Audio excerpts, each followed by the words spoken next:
ಕಡಲ ತೀರ ಉಡುಪಿಯ ಮಣ್ಣಿನಿಂದ ಹಿಡಿದು ಇಲ್ಲಿವರೆಗೂ ಹಲವಾರು ಜಿಲ್ಲೆಗಳಲ್ಲಿ ತನ್ನ ಜಾಥಾದ ಮುಖಾಂತರ ಬೇಡಿಕೆಗಳನ್ನು ಜನರ ಮುಂದೆ ಇಡುತ್ತಾ ಇವತ್ತು ಬೆಳಗಾವಿ ಜಿಲ್ಲೆಯ ಖಾನಾಪುರಕ್ಕೆ ಬಂದು ತಲುಪಿದೆ. ಆ ಒಂದು ಕಾರಣಕ್ಕಾಗಿ ಈ ಜಾಥಾದ ವಿವಿಧ ಉದ್ದೇಶಗಳನ್ನು ಕುರಿತಾಗಿ ಸೋಷಿಯಲ್ ಡೆಮೊಕ್ರೆಟಿಕ್ ಪಾರ್ಟಿ ಆಫ್ ಇಂಡಿಯಾದ ರಾಜ್ಯಾಧ್ಯಕ್ಷರು ಆದಂತಹ ಅಬ್ದುಲ್ ಮಜೀದ್ ಅವರು ತಮ್ಮೆಲ್ಲರನ್ನು ಉದ್ದೇಶಿಸಿ ಒಂದೆರಡು ಮಾತನ್ನು ನಡೆದಿದ್ದಾರೆ. ಅವರಿಗೆ ನಾನು ಪೋಡಿಯಂಗೆ ಆಹ್ವಾನಿಸುತ್ತೇನೆ.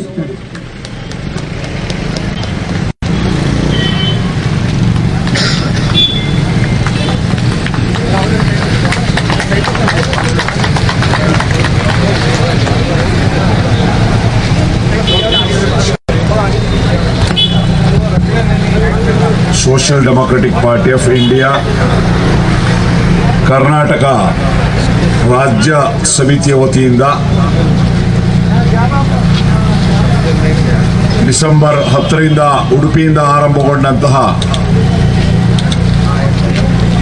ಸಾಮಾಜಿಕ ನ್ಯಾಯಕ್ಕಾಗಿ ಚಲೋ ಬೆಳಗಾವಿ ಅಂಬೇಡ್ಕರ್ ಜಾಥಾ ಉಡುಪಿಯಿಂದ ಆರಂಭವಾಗಿ ಉಡುಪಿ, ದಕ್ಷಿಣ ಕನ್ನಡ, ಶಿವಮೊಗ್ಗ, ದಾವಣಗೆರೆ, ಅದೇ ರೀತಿ ಗದಗ, ಕೊಪ್ಪಳ, ಹುಬ್ಬಳ್ಳಿ, ಧಾರವಾಡ ಈ ಜಿಲ್ಲೆಗಳನ್ನು ಕ್ರಮಿಸಿ ಬೆಳಗಾಂ ಜಿಲ್ಲೆಗೆ ಪ್ರವೇಶಿಸಿ ಇವತ್ತು ಖಾನಾಪುರದಲ್ಲಿ ನಾವು ಸಮಾವೇಶಗೊಂಡಿದ್ದೇವೆ.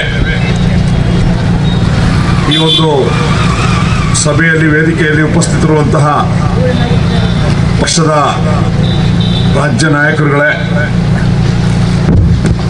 ಅದೇ ರೀತಿ ದಲಿತ ಸಂಘರ್ಷ ಸಮಿತಿಯ ಅಧ್ಯಕ್ಷರು ಕೂಡ ಇಲ್ಲಿದ್ದಾರೆ. ಅದೇ ರೀತಿ ಗಡಿನಾಡ ಸಂರಕ್ಷಣಾ ಸೇನೆಯ ಅದರ ಅಧ್ಯಕ್ಷರು ಕೂಡ ಇಲ್ಲಿದ್ದಾರೆ. ಅದೇ ರೀತಿ ಇಲ್ಲಿ ನೆರೆದಿರುವಂತಹ ಎಲ್ಲ SDP ಕಾರ್ಯಕರ್ತ ಮಿತ್ರರೇ, ಖಾನಾಪುರದ ಸಜ್ಜನ ನಾಗರಿಕ ಬಂಧುಗಳೇ, ನಾವು ಈ ಕರ್ನಾಟಕ ರಾಜ್ಯ ಸರ್ಕಾರಕ್ಕೆ ಹಲವು ಜನಾಗ್ರಹಗಳನ್ನು ತೆಗೆದುಕೊಂಡು ಏನು ಬೆಳಗಾಂನಲ್ಲಿ ಚಳಿಗಾಲದ ಅಧಿವೇಶನ ನಡೀತಾ ಇದೆ, ಆ ಅಧಿವೇಶನದಲ್ಲಿ ಈ ಜನಾಗ್ರಹಗಳ ಬಗ್ಗೆ ಚರ್ಚೆ ಆಗಬೇಕು ಮತ್ತು ಅದಕ್ಕೆ ಪರಿಹಾರವನ್ನು ನೀಡಬೇಕು ಅನ್ನುವಂಥ ಉದ್ದೇಶದೊಂದಿಗೆ ಬೆಳಗಾಂಗೆ ಹೊರಟಿದೆ. ಈ ಜನಾಗ್ರಹಗಳು ಅನ್ನುವಂಥದ್ದು ಜನರ ಆಗ್ರಹ ಕೂಡ ಇದೆ ಮತ್ತು ಈ ಸರ್ಕಾರ, ಸಿದ್ದರಾಮಯ್ಯನವರ ನೇತೃತ್ವದ ಸರ್ಕಾರ ಅಧಿಕಾರಕ್ಕೆ ಬರುವುದಕ್ಕೆ ಮುಂಚೆ ಚುನಾವಣಾ ಸಂದರ್ಭದಲ್ಲಿ ಹಲವಾರು ಪ್ರಣಾಳಿಕೆಗಳನ್ನು, ಆಶ್ವಾಸನೆಗಳನ್ನು ನಮಗೆ ನೀಡಿತ್ತು. ಈ ಆಶ್ವಾಸನೆಗಳೇನು? ಒಂದನೇದು ಕಾಂತರಾಜ್ ಆಯೋಗದ ವರದಿ, ಅಂದರೆ ಕರ್ನಾಟಕ ರಾಜ್ಯದಲ್ಲಿರುವಂತಹ ಸಮಸ್ತ ಕುಟುಂಬಗಳ ಸಾಮಾಜಿಕ, ಶೈಕ್ಷಣಿಕ, ಆರ್ಥಿಕ ಮತ್ತು ರಾಜಕೀಯ ಸ್ಥಿತಿಗತಿಗಳ ಬಗ್ಗೆ ಕಾಂತರಾಜ್ ಆಯೋಗ ಮನೆ ಮನೆ ಸಮೀಕ್ಷೆ ಮಾಡಿ ಒಂದು ವರದಿಯನ್ನ ಸರ್ಕಾರಕ್ಕೆ ಸಲ್ಲಿಸಿದೆ. ಸುಮಾರು 2017-18 ಸಮಯದಲ್ಲಿ ಆ ವರದಿಯನ್ನ ಆ ಸಂದರ್ಭದಲ್ಲಿ ಸಿದ್ದರಾಮಯ್ಯನವರು ಸ್ವೀಕಾರ ಮಾಡಿರೋದಿಲ್ಲ. ಆ ನಂತರ ಬಂದಂತಹ ಸರ್ಕಾರದಲ್ಲಿ, ಸಮ್ಮಿಶ್ರ ಸರ್ಕಾರದಲ್ಲಿ ಕುಮಾರಸ್ವಾಮಿ, ಆ ನಂತರ ಬಂದ BJP ಸರ್ಕಾರದಲ್ಲಿ ಯಡಿಯೂರಪ್ಪನವರು ಮತ್ತು ಬಸವರಾಜ ಬೊಮ್ಮಾಯಿ ಅವರು ಈ ವರದಿಯನ್ನು ಸ್ವೀಕಾರ ಮಾಡೋದಿಲ್ಲ. ಈಗ ಈ ವರದಿಯನ್ನ ಸಿದ್ದರಾಮಯ್ಯನವರ ಸರ್ಕಾರ 2023ಕ್ಕೆ ಪುನರ್ ಆಯ್ಕೆ ಆದಾಗ ಇದನ್ನ ಸ್ವೀಕಾರ ಮಾಡಿದ್ದಾರೆ. ಆದರೆ ಇದನ್ನ ಸಾರ್ವಜನಿಕಗೊಳಿಸ್ತಾ ಇಲ್ಲ, ಇದನ್ನ ಜಾರಿ ಮಾಡ್ತಾ ಇಲ್ಲ. ಒಂದು ಕಡೆ ಮೊನ್ನೆ ಕಾಂಗ್ರೆಸ್ನ ಪ್ರಮೋಚ್ಚ ನಾಯಕರಾದಂತಹ ರಾಹುಲ್ ಗಾಂಧಿ ಮತ್ತು ಪ್ರಿಯಾಂಕಾ ಗಾಂಧಿ, ವಯನಾಡಿನ ಸಂಸದೆ, ಪಾರ್ಲಿಮೆಂಟ್ನಲ್ಲಿ ಸಂವಿಧಾನದ ಬಗ್ಗೆ ಚರ್ಚೆ ಮಾಡಿ ಮಾತಾಡ್ತಾ ನಮ್ಮ ಮುಂದಿನ ಫೋಕಸ್, ಮುಂದಿನ ಅಜೆಂಡಾ ಈ ದೇಶದಲ್ಲಿ ಜಾತಿ ಗಣತಿ ಜಾರಿ ಮಾಡೋದು ಅಂತ ಹೇಳಿದ್ದಾರೆ. ಮತ್ತೆ ಮೀಸಲಾತಿಯನ್ನು ಹೆಚ್ಚಿಸಬೇಕು ಅನ್ನುವಂಥದ್ದನ್ನು ಹೇಳಿದ್ದಾರೆ. ಈಗ ನಾವು ಪ್ರಶ್ನೆ ಕೇಳೋದು, ಪಾರ್ಲಿಮೆಂಟ್ನಲ್ಲಿ ನರೇಂದ್ರ ಮೋದಿಯವರನ್ನ ಉದ್ದೇಶಿಸಿ ನೀವು ಜಾತಿ ಗಣತಿ ಜಾರಿ ಮಾಡಿ ಅಂತೇಳಿ ಕಾಂಗ್ರೆಸ್ ಪರಮೋಚ್ಚ ನಾಯಕರು ಪಾರ್ಟಿಯಲ್ಲಿ ಮಾತಾಡಬೇಕಾದ್ರೆ, ಕರ್ನಾಟಕ ರಾಜ್ಯದಲ್ಲಿ ನಿಮ್ಮದೇ ಸರ್ಕಾರ ಇದೆ, ನಿಮ್ಮದೇ ಮುಖ್ಯಮಂತ್ರಿ ಇದ್ದಾರೆ, 136 ಸೀಟು, 238 ಸೀಟ್, 139 ಸೀಟ್ ಇದೆ ಬಹುಶಃ. ಇಷ್ಟು ಸೀಟ್ ಇಟ್ಕೊಂಡು ಯಾಕೆ ನೀವು ಈ ವರದಿಯನ್ನ ಜಾರಿ ಮಾಡ್ತಾ ಇಲ್ಲ ಅನ್ನುವಂತ ಪ್ರಶ್ನೆಯನ್ನ ನಾವು ರಾಹುಲ್ ಗಾಂಧಿಗೆ ಮತ್ತು ಪ್ರಿಯಾಂಕಾ ಗಾಂಧಿಗೆ ಕೇಳ್ತೀವಿ. ನೀವು ನರೇಂದ್ರ ಮೋದಿ ಅವರಿಗೆ ಜಾತಿ ಜನಗಣತಿ ಮಾಡಿ ಅಂತ ಆಗ್ರಹಪಡಿಸೋರು 6 ವರ್ಷದಿಂದ ನಿಮ್ಮದೇ ಸರ್ಕಾರದಲ್ಲಿ ಜಾತಿ ಜನಗಣತಿ ಸಿದ್ದರಾಮಯ್ಯನವರು ಟೇಬಲ್ ಒಳಗಡೆ ಇಟ್ಟುಬಿಟ್ಟು ಕೂತಿದಾರಲ್ಲ, ಯಾಕೆ ಇದನ್ನ ಜಾರಿ ಮಾಡಕ್ಕೆ ನೀವು ಹೇಳ್ತಾ ಇಲ್ಲ? ಇದನ್ನ ಜಾರಿ ಮಾಡಬೇಕು, ಸಾರ್ವಜನಿಕಗೊಳಿಸಬೇಕು ಅಂತ ಹೇಳಿ ಜನರ ಜನಾಗ್ರಹದೊಂದಿಗೆ ನಾವು ಇವತ್ತು ಸುವರ್ಣ ವಿಧಾನಸೌಧದ ಬಳಿ ಹೋಗ್ತಾ ಇದ್ದೀವಿ. ಇತ್ತೀಚೆಗೆ ಸ್ಥಳೀಯ ಸಂಸ್ಥೆಗಳ ಮೀಸಲಾತಿ ಬಗ್ಗೆ ಚರ್ಚೆ ಆದಾಗ, ಅಂದ್ರೆ ಜಿಲ್ಲಾ ಪಂಚಾಯತ್, ತಾಲೂಕ್ ಪಂಚಾಯತ್, ಅದೇ ರೀತಿ ಪಟ್ಟಣ ಪಂಚಾಯತ್, ಪುರಸಭೆ, ನಗರಸಭೆ, ಗ್ರಾಮ ಪಂಚಾಯತಿ, ಈ ಚುನಾವಣೆಗಳ ಮೀಸಲಾತಿ ಬಗ್ಗೆ ಚರ್ಚೆ ಆದಾಗ ವೈಜ್ಞಾನಿಕ ಸೆನ್ಸಸ್ ನ ಆಧಾರದಲ್ಲಿ ಕೊಡಿ ಅಂತೇಳಿ ಸುಪ್ರೀಂ ಕೋರ್ಟ್ ಒಂದು ಡೈರೆಕ್ಷನ್ ಕೊಟ್ಟಿದೆ. ಈ ಏನು ಕಾಂತರಾಜ್ ಆಯೋಗದ ವರದಿ ಏನಿದೆ, ಇದರಲ್ಲಿ ನಿಮ್ಗೆ ಗೊತ್ತಿರಲಿ, ಇದರಲ್ಲಿ ಎಲ್ಲಾ ಸಮುದಾಯಗಳ ರಾಜಕೀಯ ಪ್ರಾತಿನಿಧ್ಯಗಳ ಬಗ್ಗೆಯೂ ಕೂಡ ಅಂಕಿಅಂಶ ಇದೆ.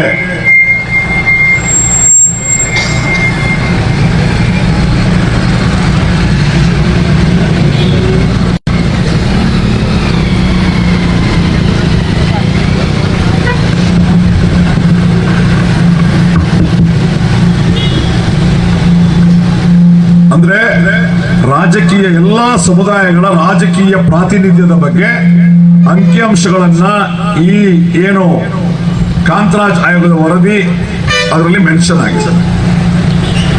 ಅದು ಡಿಜಿಟಲ್ ಕೂಡ ಆಗಿದೆ, ಆದ್ರೆ ಜಾರಿ ಮಾಡ್ತಾ ಇಲ್ಲ. ಕರ್ನಾಟಕದ ಸಮಸ್ತ ಜನತೆಯ ಪರವಾಗಿ ಕಾಂತರಾಜ್ ಆಯೋಗದ ವರದಿಯನ್ನು ಜಾರಿಗೊಳಿಸಿ, ಸಾರ್ವಜನಿಕಗೊಳಿಸಿ ಅನ್ನುವಂತಹ ಜನಾಗ್ರಹವನ್ನ ಸರ್ಕಾರದ ಮುಂದೆ ನಾವು ಇಡ್ತಾ ಇದ್ದೀವಿ. ಎರಡನೇದು ಒಳಮೀಸಲಾತಿ. ಏನು ಸಂವಿಧಾನದ ಗ್ಯಾರಂಟಿಯೊಂದಿಗೆ ಶೆಡ್ಯೂಲ್ ಕ್ಯಾಸ್ಟ್, ಶೆಡ್ಯೂಲ್ ಟ್ರೈಬ್ಗಳಿಗೆ ಮೀಸಲಾತಿ ಇದೆ. ಈ ಮೀಸಲಾತಿಯಲ್ಲಿ ಆ ಜಾತಿಯ ಒಳಗಡೆ ಇರುವಂತಹ ಅಸ್ಪೃಶ್ಯ ಸಮುದಾಯಗಳಿಗೆ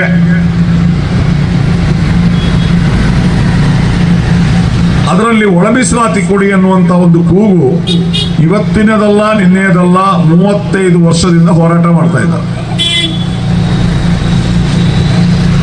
ಅವರ ಸಂವಿಧಾನಬದ್ಧವಾದಂತಹ ಹಕ್ಕನ್ನ ಕೇಳ್ತಾ ಇದ್ದಾರೆ. ಇದೇ ಸಿದ್ದರಾಮಯ್ಯನವರು ಈ ಸರ್ಕಾರ ಬರುವುದಕ್ಕೆ ಮುಂಚೆ ತನ್ನ ಪ್ರಣಾಳಿಕೆಗಳಲ್ಲಿ, ಭಾಷಣಗಳಲ್ಲಿ ಹೇಳಿದರೆ, ನಾವು ಬಂದ್ರೆ ಈ ಒಳ ಮೀಸಲಾತಿಯನ್ನ ಜಾರಿಗೊಳಿಸ್ತೇವೆ ಅಂತೇಳಿ. ಅದು ಸರ್ಕಾರ ಹೊಸದಾಗಿ ಕೊಡಬೇಕಾಗಿಲ್ಲ. ಆಲ್ರೆಡಿ SC STಗಳಿಗೆ ಮೀಸಲಾತಿ ಇದೆ. ಆ ಮೀಸಲಾತಿ ಒಳಗಡೆ ಸಬ್ ಕೋಟಾ ಮಾಡಿ, ಸಬ್ ಕ್ಯಾಟಗರೈಸ್ ಮಾಡಿ, ಒಳ ಮೀಸಲಾತಿಯನ್ನು ವಿಂಗಡಿಸಿ ಯಾರ ಜನಸಂಖ್ಯೆ ಎಷ್ಟಿದೆಯೋ ಅಷ್ಟು ಕೊಡಿ. ಇದು ಕಳೆದ 30 ವರ್ಷದ ಬೇಡಿಕೆ. ಇವತ್ತು ಸುಪ್ರೀಂ ಕೋರ್ಟ್ ಕೂಡ ಬಹಳ ಸ್ಪಷ್ಟವಾಗಿ ಈ ಒಳ ಮೀಸಲಾತಿಯನ್ನ ರಾಜ್ಯ ಸರ್ಕಾರಗಳು ಕೊಡಬಹುದು ಅನ್ನುವಂತ ತೀರ್ಪನ್ನ ಮೊನ್ನೆ ಆಗಸ್ಟ್ನಲ್ಲಿ ಕೊಟ್ಟಿದೆ. ಇನ್ನು ಕೊಡೋದಕ್ಕೆ ಬೇಕಾದಂತ ವೈಜ್ಞಾನಿಕವಾದಂತ ವರದಿ, ಸದಾಶಿವ ಆಯೋಗದ ವರದಿ ರೆಡಿ ಇದೆ, ಇವರು ಜಾರಿ ಮಾಡಬೇಕು. ಹಾಗಾಗಿ ಈ ದಪ್ಪ ಚರ್ಮದ ಸರ್ಕಾರಕ್ಕೆ ಇದನ್ನ ಜಾರಿಗೊಳಿಸ್ತೀವಿ ಅಂತ ಹೇಳೋದು, ಮತ್ತೆ ಬೇರೊಂದು ಸಮಿತಿ ಮಾಡೋದು, ಈ ರೀತಿ ಯೂಟರ್ನ್ ಹೊಡಿಬೇಡಿ, ಕಾಲಹರಣ ಮಾಡಬೇಡಿ, ಇದನ್ನ ಇಮಿಡಿಯೇಟ್ ಆಗಿ ಜಾರಿಗೊಳಿಸಿ ಅಂತ ನಾವು ಹೇಳ್ತಾ ಇದ್ದೀವಿ. ಅದೇ ರೀತಿ ಮುಸಲ್ಮಾನರಿಗೆ 1996ರಿಂದ ಇದ್ದಂತ 2B ಮೀಸಲಾತಿಯನ್ನ ಬೊಮ್ಮಾಯಿ ನೇತೃತ್ವದ ಬಿಜೆಪಿ ಸರ್ಕಾರ ನಮ್ಮಿಂದ ಕಿತ್ಕೊಳ್ತು. ಆಗ ವಿರೋಧ ಪಕ್ಷದಲ್ಲಿದ್ದಂತಹ ಇದೇ ಸಿದ್ದರಾಮಯ್ಯನವರು, DK ಶಿವಕುಮಾರ್ ಮುಂತಾದವರು ಬಿಜೆಪಿ ಮುಸಲ್ಮಾನರಿಗೆ ಅನ್ಯಾಯ ಮಾಡ್ತು, 2B ಮೀಸಲಾತಿ ಕಿತ್ಕೊಳ್ಬಾರ್ದಿತ್ತು ಅನ್ನುವಂತಹ ಮೊಸಳೆ ಕಣ್ಣೀರನ್ನ ಅವತ್ತು ಸುರಿಸಿದ್ರು. ಆಮೇಲೆ ನಾವು ಬಂದ್ರೆ ಇದನ್ನ ಜಾರಿಗೊಳಿಸ್ತೀವಿ ಅಂತ ಹೇಳಿದ್ರು. ಆದ್ರೆ 18 ತಿಂಗಳಾಯ್ತು, ಇಲ್ಲಿವರೆಗೆ ಇದನ್ನ ಜಾರಿಗೊಳಿಸಿಲ್ಲ. ಸುಮಾರು 1 ಕೋಟಿ ಇರುವಂತಹ ಕರ್ನಾಟಕದಲ್ಲಿ 1 ಕೋಟಿ ಇರುವಂತಹ ಮುಸಲ್ಮಾನರ ಆತ್ಮಾಭಿಮಾನದ, ಅಸ್ಮಿತೆಯ, ಸ್ವಾಭಿಮಾನದ ವಿಷಯ ಆಗಿರ್ತದೆ. ಆ ಕಾರಣಕ್ಕೆ 2023ರಲ್ಲಿ ಬಿಜೆಪಿ ಅನ್ನ ಸೋಲಿಸಬೇಕು, ಕೋಮುವಾದ ಮಾಡುವ, ಧರ್ಮದಂಗಲ್ ಮಾಡುವ, ಜನವಿರೋಧಿ ನೀತಿಗಳನ್ನು ನಡೆಸುವ ಬಿಜೆಪಿಯನ್ನು ಸೋಲಿಸಿ ಈ ಕಾಂಗ್ರೆಸ್ ಪಕ್ಷಕ್ಕೆ ಸಂಪೂರ್ಣ ಬಹುಮತವನ್ನ ಕೊಟ್ಟಿದ್ವಿ. ಆ ಕಾರಣಕ್ಕೆ ನಮ್ಮ ಓಟನ್ನ ಪಡೆದ ನೀವು ನಮ್ಮ ಹಿತಾಸಕ್ತಿಗಳನ್ನ ಕಾಪಾಡಬೇಕು. ಕಾಂಗ್ರೆಸ್ನ ಮುಖಂಡರು ಅರ್ಥ ಮಾಡ್ಕೊಳ್ಬೇಕಾಗಿರುವಂಥದ್ದು, ನಿಮ್ಮ ವೋಟ್ ಬ್ಯಾಂಕ್ ಯಾರು, ನಿಮಗೆ ವೋಟ್ ನೀಡೋರು ಯಾರು, ಈ ಸ್ಪಷ್ಟತೆ ನಿಮಗೆ ಇಲ್ಲದೆ ಹೋದ್ರೆ ಈ ರೀತಿಯಾದಂತಹ ಗೊಂದಲಗಳು, ಅಸಹಾಯಕತೆಗಳು, ಯೂಟರ್ನ್ಗಳು ಆಗ್ತದೆ. ನಿಮ್ಮ ವೋಟ್ ಬ್ಯಾಂಕ್ ಯಾರು, ಇದನ್ನ ಕಾಂಗ್ರೆಸ್ ಪಕ್ಷದ ಮುಖಂಡರು ಅರ್ಥ ಮಾಡ್ಕೊಳ್ಬೇಕು. ನಿಮಗೆ ಯಾರು ವೋಟ್ ಕೊಡ್ತಾ ಇದ್ದಾರೆ?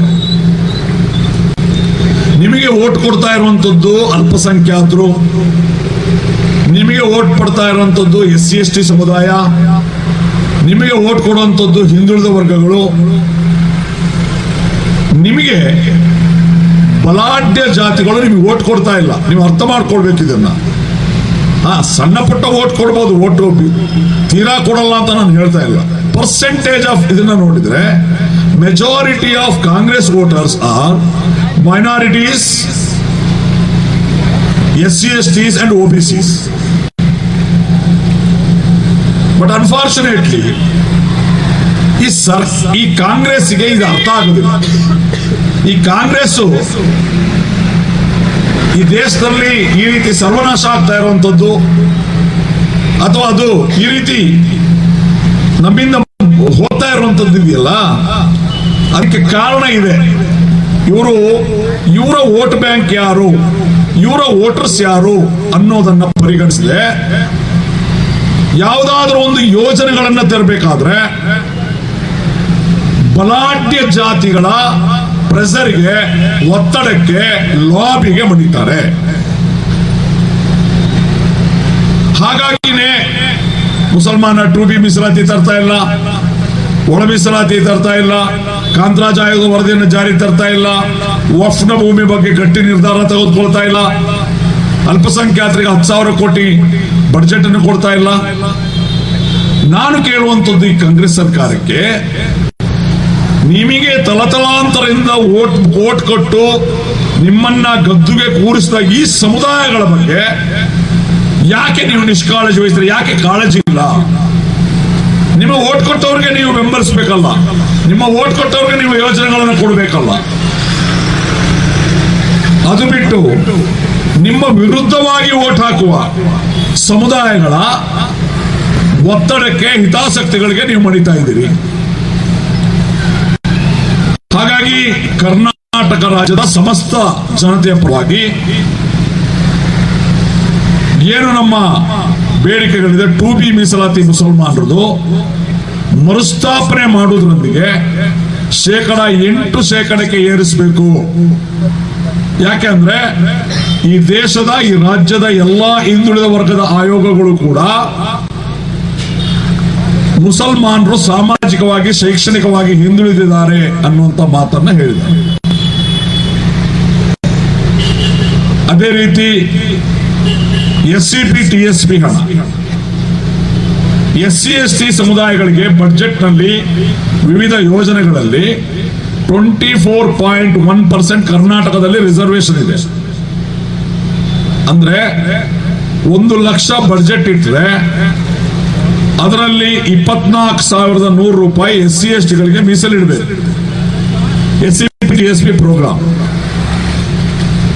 ಆದ್ರೆ ಅದನ್ನ ಮೀಸಲಿಡ್ತಾರೆ. ಆದ್ರೆ ಅದೇ ಹಣದಿಂದ ಗ್ಯಾರಂಟಿ ಯೋಜನೆಗೆ ಕೊಡ್ತಾರೆ. ಕಳೆದ ಸಾರಿ 11,000 ಕೋಟಿ ಕೊಟ್ಟರು, ಈ ಸಾರಿ ಬಹುಶಃ 15,000 ಕೊಟ್ಟರು. ನೀವು SCPTSPಗೆ ಮೀಸಲಿಟ್ಟ ಹಣವನ್ನ ಬೇರೆ ಉದ್ದೇಶಕ್ಕೆ ಬಳಸೋದಿಲ್ಲ ಅಂತ ಒಂದು ಕಾನೂನು ಮಾಡಿಕೊಂಡು ಯಾಕೆ ಹೀಗೆ ವಂಚನೆ ಮಾಡ್ತೀರಿ? ಗ್ಯಾರಂಟಿ ನೀವು ಎಲ್ಲಾ ಸಮುದಾಯಗಳು ಕೊಡ್ತಾ ಇದ್ರಿ, ಅದು ಜನರಲ್ ಫಂಡ್ ಆಗ್ಬೇಕು. ಅದು ಎಲ್ರಿಗೂ ಕೊಡ್ತಾ ಇದ್ರಿ. ಅದು ಬ್ರಾಹ್ಮಣರಿಗೆ, ಒಕ್ಕಲಿಗರಿಗೆ, ಲಿಂಗಾಯತರಿಗೆ, ಎಲ್ರಿಗೂ, ಜಾತಿ ಇಲ್ದವನಿಗೆ, ಜಾತಿ ಇದ್ದವನಿಗೆ ಎಲ್ರಿಗೂ ಕೊಡ್ತಾ ಇದ್ರಿ. ಹೌದಾ? ಎಲ್ರಿಗೂ ಕರೆಂಟ್ ಫ್ರೀ ಇದೆಯಾ? 200 ಯೂನಿಟ್ ಇದೆಯಾ? ಬಸ್ನಲ್ಲಿ ಎಲ್ರಿಗೂ ಫ್ರೀಗ? ಬಸ್ನಲ್ಲಿ ನಮ್ಮ ಹೆಣ್ಮಕ್ಳು ಕೂತಾಗ ನೀವು ಯಾವ ಜಾತಿ ಅಂತ ಕೇಳ್ತಾ ಇದ್ರ? ಇಲ್ಲ. ಕರೆಂಟ್ ಫ್ರೀ ಯಾವ ಜಾತಿಯವ್ರಿಗೆ ಅಂತ ಕೇಳ್ತಾ ಇಲ್ಲ. ಏನು ಉದ್ಯೋಗ ಅವ್ರಿಗೆ, ಗೃಹಲಕ್ಷ್ಮಿ ಹಣ ಯಾವ ಜಾತಿ ನೋಡಿ ಕೊಡ್ತಾ ಇಲ್ಲ.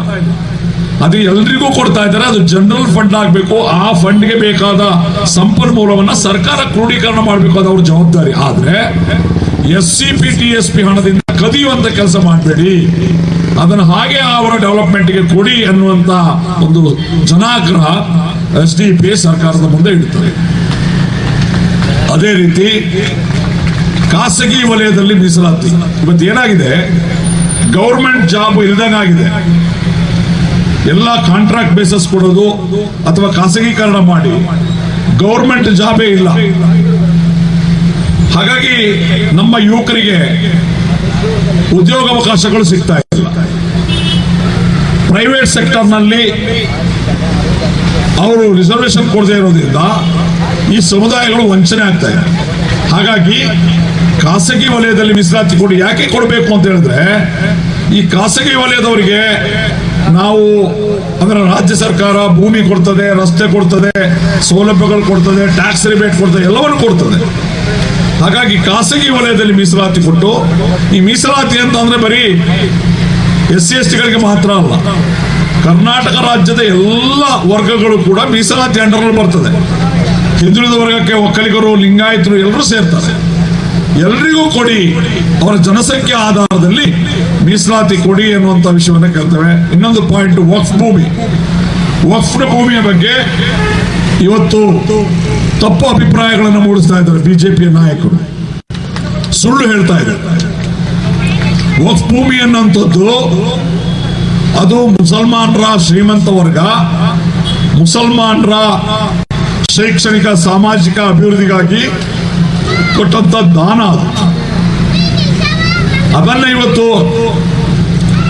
ಸರಿಸುಮಾರು 87,000 ಎಕರೆ ಒತ್ತುವರಿ ಆಗಿದೆ. ಅದನ್ನ ಬಿಡಿಸ್ಕೊಳ್ಳಕ್ಕೆ ನೋಟಿಸ್ ಕೊಡೋದು ಅನ್ನೋಂಥದ್ದು ಅದೊಂದು ಜನರಲ್ ಪ್ರೊಸೀಜರ್. ಅದು ಎಲ್ಲಾ ಸರ್ಕಾರದ ಕಾಲದಲ್ಲೂ ಕೂಡ ಒತ್ತುವರಿ ಆಗಿದೆ. ಮೊನ್ನೆ ಕರ್ನಾಟಕದಲ್ಲಿ ಎಷ್ಟು ಆಸ್ತಿ ಒತ್ತುವರಿ ಆಗಿದೆ ಅಂತ ಬಸವರಾಜ ಬೊಮ್ಮಾಯಿ ಪಾರ್ಲಿಮೆಂಟ್ ಅಲ್ಲಿ ಪ್ರಶ್ನೆ ಕೇಳಿದ್ರು. ಅಲ್ಲಿ ಹೇಳಿದ್ದಾರೆ ಉತ್ತರ, 800 ವಕ್ಫ್ ಪ್ರಾಪರ್ಟಿಗಳು ಒತ್ತುವರಿ ಆಗಿದೆ ಅಂತೇಳಿ ಬೊಮ್ಮಾಯಿ ಅವರಿಗೆ ಉತ್ತರ ಕೊಟ್ಟಿದ್ದಾರೆ ಕೇಂದ್ರ ಸರ್ಕಾರ. ಅಂದ್ರೆ ವಕ್ಫ್ ಭೂಮಿ ಏನೆಲ್ಲ ಒತ್ತುವರಿ ಆಗಿದೆ, ದೋಚಲ್ಪಟ್ಟಿದೆ, ಅದು ಮರಳಿ ಪಡಿಬೇಕು. ಯಾವ ಉದ್ದೇಶಕ್ಕೆ ಅದನ್ನು ನೀಡಲಾಗಿದೆಯೋ ಆ ಉದ್ದೇಶಕ್ಕೆ ಬಳಸಬೇಕು. ಇದರಲ್ಲಿ ಸುಪ್ರೀಂ ಕೋರ್ಟ್ನ, ವಿವಿಧ ಹೈಕೋರ್ಟ್ನ ಜಡ್ಜ್ಮೆಂಟ್ಗಳಿದ್ದಾವೆ. ಲ್ಯಾಂಡ್ ರಿಫಾರ್ಮ್ಸ್ ಆಕ್ಟ್, ಭೂ ಸುಧಾರಣಾ ಕಾಯ್ದೆ ಕೂಡ ವಕ್ಫ್ ಭೂಮಿಗೆ ಅನ್ವಯಿಸೋದಿಲ್ಲ. ಅಂದ್ರೆ ರಿಲಿಜಿಯಸ್ ಪರ್ಪಸ್ ಕೊಟ್ಟಿದ್ದು.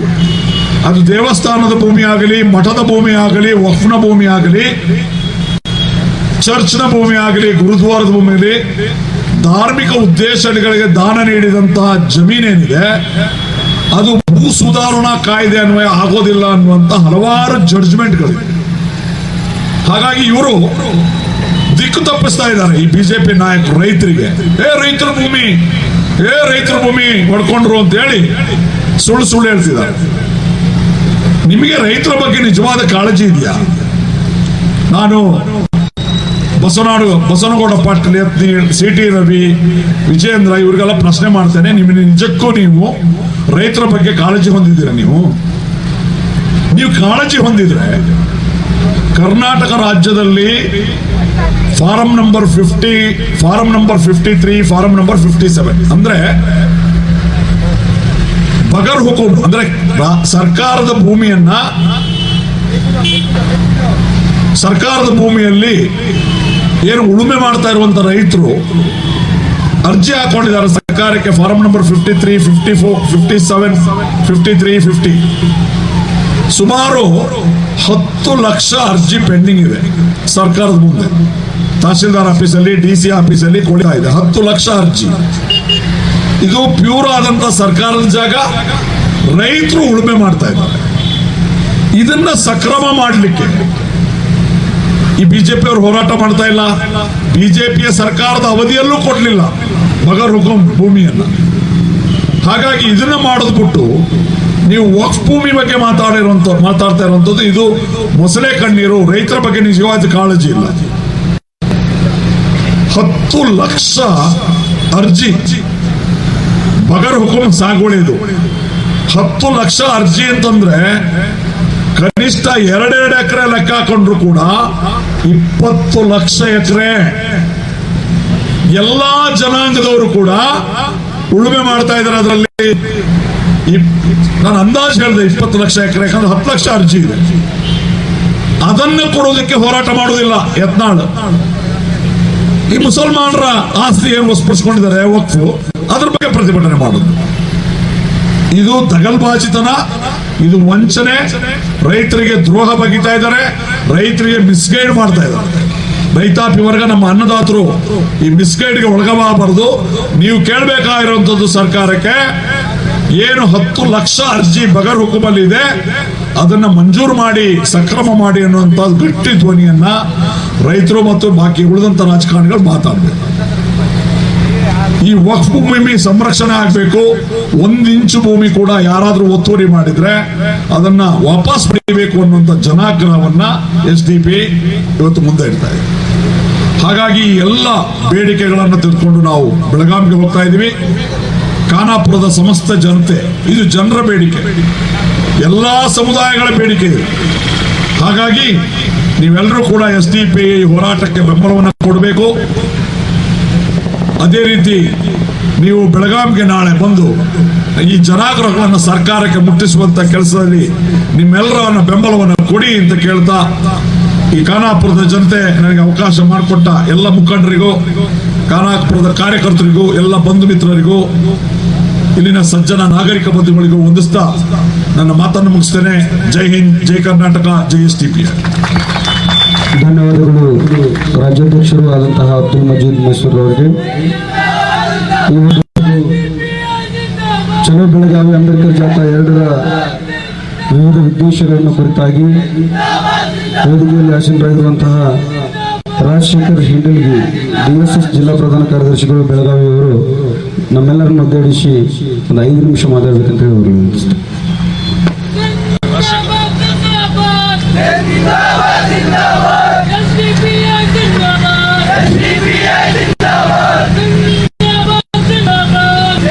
ಎಲ್ಲರಿಗೂ ವಂದನೆಗಳು. ಮೊದಲನೇದಾಗಿ ಬುದ್ಧ, ಬಸವ, ಅಂಬೇಡ್ಕರ್, ಹಜರತ್ ಟಿಪ್ಪು ಸುಲ್ತಾನ್ ಅವರಿಗೆ ವಂದಿಸುತ್ತಾ, ಇವತ್ತಿನ ದಿವಸ ಖಾನಾಪುರ ಪಟ್ಟಣದಲ್ಲಿ ಸೋಷಿಯಲ್ ಡೆಮೊಕ್ರೆಟಿಕಲ್ ಪಾರ್ಟಿ ಆಫ್ ಇಂಡಿಯಾ ವತಿಯಿಂದ ಡಿಸೆಂಬರ್ 10ರಿಂದ 16ರವರೆಗೆ ಉಡುಪಿಯಿಂದ ಹಿಡ್ಕೊಂಡು ಬೆಳಗಾವಿ ಚಳಿಗಾಲ ಅಧಿವೇಶನದವರೆಗೆ ಒಂದು ಈ ಸೋಷಿಯಲ್ ಸಾಮಾಜಿಕ ಕಳಕಳಿ ಇಟ್ಟುಕೊಂಡು ಈ ಒಂದು ಜಾಥಾ ಅಧಿವೇಶನದಲ್ಲಿ ಸಾರ್ವಜನಿಕರ ಹಕ್ಕುಗಳಿಗೆ, ಸಾಮಾಜಿಕ ಹಕ್ಕುಗಳಿಗೋಸ್ಕರ SDP ಪ್ರತಿಭಟನೆಯನ್ನು ಹಮ್ಮಿಕೊಂಡಿದೆ. ಇವತ್ತಿನ ದಿವಸ ರಾಜ್ಯಾದ್ಯಂತ ಸುತ್ತಾಡಿ ನಮ್ಮ ಖಾನಾಪುರ ಪಟ್ಟಣಕ್ಕೆ ಬಂದು ತಲುಪಿದೆ. ಇವತ್ತಿನ ವೇದಿಕೆಯ ಮುಖ್ಯ ಅಧ್ಯಕ್ಷರಾದಂಥ ಅಬ್ದುಲ್ ಮಜೀದ್ ಮೈಸೂರು, ರಾಜ್ಯಾಧ್ಯಕ್ಷರು SDPI ವೇದಿಕೆ ಮೇಲೆ ಹಾಜರಿದ್ದಾರೆ. ಅದೇ ರೀತಿಯಾಗಿ SDPIದ ರಾಜ್ಯ ಪದಾಧಿಕಾರಿಗಳು ಕೂಡ ಇವತ್ತಿನ ಈ ವೇದಿಕೆಯಲ್ಲಿ ಹಾಜರಿದ್ದಾರೆ. ಅದರ ಜೊತೆಗೆ ರಾಜು ಖಾತೆದಾರ್, ಗಡ್ನಾಡು ಹಿತರಕ್ಷಣಾ ವೇದಿಕೆ ಖಾನಾಪುರ ತಾಲೂಕು ಹಾಗೂ ಸಮಸ್ತ SDPI ಪಾರ್ಟಿಯ ಕಾರ್ಯಕರ್ತರು ಹಾಗೂ ತಾಲೂಕಿನ ಕಾರ್ಯಕರ್ತರು, ಸಾರ್ವಜನಿಕರು, ಬಂಧು ಮಿತ್ರರು, ಮಾಧ್ಯಮ ಮಿತ್ರರು ಇವತ್ತಿನ ವೇದಿಕೆಯಲ್ಲಿ ಹಾಜರಿದ್ದಾರೆ. ಏನು ಇವತ್ತಿನ ದಿವಸ ಸಾಮಾಜಿಕ ನ್ಯಾಯಕ್ಕಾಗಿ ಬೆಳಗಾವಿ ಚಲೋ ಅಂಬೇಡ್ಕರ್ ಜಾಥಾ 2 ಅನ್ನುವಂಥದ್ದನ್ನ ಈ SDPI ಉದ್ದೇಶ. ಇಲ್ಲಿ ಹಲವಾರು ಸಾಮಾಜಿಕ ಬೇಡಿಕೆಗಳನ್ನು ಇಟ್ಕೊಂಡು ಈ ಜಾಥಾನ ಪ್ರಾರಂಭ ಮಾಡಿದ್ದಾರೆ. ನಾಳೆ ದಿನಾಂಕ 17ನೇ ತಾರೀಕು ದಿನ ಬೃಹತ್ ಮಟ್ಟದಲ್ಲಿ ಸರ್ಕಾರವನ್ನು ಎಚ್ಚರಿಸುವಂತ ಕೆಲಸ ಮಾಡಲಿಕ್ಕೆ SDPI ಹೋಗ್ತಾ ಇದೆ. ಅದು ದಿವಸ ನಮ್ಮ ಖಾನಾಪುರ ಪಟ್ಟಣದಲ್ಲಿ ಡಾಕ್ಟರ್ ಬಾಬಾ ಸಾಹೇಬ್ ಅಂಬೇಡ್ಕರ್ ಅವರ ಮೂರ್ತಿಗೆ ಮಾಲಾರ್ಪಣೆ ಮಾಡುವ ಮುಖಾಂತರ ಈ ಜಾಥಾಕ್ಕೆ ಖಾನಾಪುರದಿಂದ ಎಲ್ಲ ಕಾರ್ಯಕರ್ತರ ಸಮ್ಮುಖದಲ್ಲಿ, ಎಲ್ಲ ಹಿರಿಯರ ಸಮ್ಮುಖದಲ್ಲಿ ಪ್ರಾರಂಭಗೊಳ್ಳುತ್ತಾ ಇದೆ. ಇದರ ಮುಖ್ಯ ಉದ್ದೇಶ ಇಷ್ಟೇ, ಏನು ರಾಜ್ಯ ಸರ್ಕಾರ ಕೈಗೊಳ್ತಾ ಇದೆ, ಕೇಂದ್ರ ಸರ್ಕಾರ ಕೈಗೊಳ್ತಾ ಇದೆ. ಇದರಲ್ಲಿ ಮುಖ್ಯ ಬೇಡಿಕೆಗಳಲ್ಲಿ SCP TSP ಅನುದಾನ ದಲಿತ ಸಮುದಾಯಗಳಿಗೆ ರಾಜ್ಯ ಸರ್ಕಾರ ಮಾಡುತ್ತಿರುವಂತ ಅನ್ಯಾಯದ ಕುರಿತು. ಯಾಕಂದ್ರೆ 2023ರಲ್ಲಿ ಕೂಡ ರಾಜ್ಯ ಸರ್ಕಾರ ತನ್ನ ಬಜೆಟ್ನಲ್ಲಿ ಮೀಸಲಿಟ್ಟಂತ ಹಣವನ್ನ 11,000 ಕೋಟಿ ರೂಪಾಯಿಯನ್ನ SCP TSP ಅನುದಾನವನ್ನ ತಮ್ಮ ಗ್ಯಾರಂಟಿ ಯೋಜನೆಗಳಿಗೆ ಬಳಕೆ ಮಾಡಿ SC ST ಸಮುದಾಯದ ಜನಗಳಿಗೆ ಮೋಸ ಮಾಡುವಂತ ಒಂದು ಕೆಲಸ ಮಾಡಿದಾರ. ಅದರ ಜೊತೆಗೆ ಪ್ರಸಕ್ತ ವರ್ಷದಲ್ಲಿಯೂ ಕೂಡ 39,000 ಕೋಟಿ ಅನುದಾನದಲ್ಲಿ ಈಗಾಗಲೇ 29,000 ಕೋಟಿ ಅನುದಾನವನ್ನು ತಮ್ಮ ಗ್ಯಾರಂಟಿ ಯೋಜನೆಗೆ ಬಳಕೆ ಮಾಡುವಂತ ಕೆಲಸ ಮಾಡಿದಾರ. ಇದರ ಮುಖ್ಯ ಉದ್ದೇಶ ಇಷ್ಟೇ, ಏನು ಗ್ಯಾರಂಟಿ ಯೋಜನೆಗಳನ್ನ ರಾಜ್ಯ ಸರ್ಕಾರ ಕಾರ್ಯರೂಪಕ್ಕೆ ತಂದಿದೆ, ಅದು ಕೇವಲ SC ST ಸಮುದಾಯಗಳಿಗೆ ಮಾತ್ರ ತಂದಿಲ್ಲ, ರಾಜ್ಯದ ಎಲ್ಲ ಜನಾಂಗಕ್ಕೂ ಎಲ್ಲ ಸಮುದಾಯಗಳಿಗೂ ಕೂಡ ಒಂದು ಗ್ಯಾರಂಟಿ ಯೋಜನೆಯನ್ನ ಬೆಳಕಿಗೆ ತಂದಿದೆ, ಕಾರ್ಯರೂಪಕ್ಕೆ ತಂದಿದೆ. SDPIದ ಉದ್ದೇಶ ಇಷ್ಟೇ, ತಾವುಗಳು ಎಲ್ಲ ಸಮುದಾಯದ ಜನಗಳಿಗೆ ಕೊಡ್ತಾ ಇದ್ದಾರೆ, ಅದೇ ರೀತಿಯಿಂದ SC ST ಸಮುದಾಯ ಜನಗಳಿಗೂ ಕೂಡ ಈ ಯೋಜನೆ ತಲುಪಲಿ. ಏನು SC ST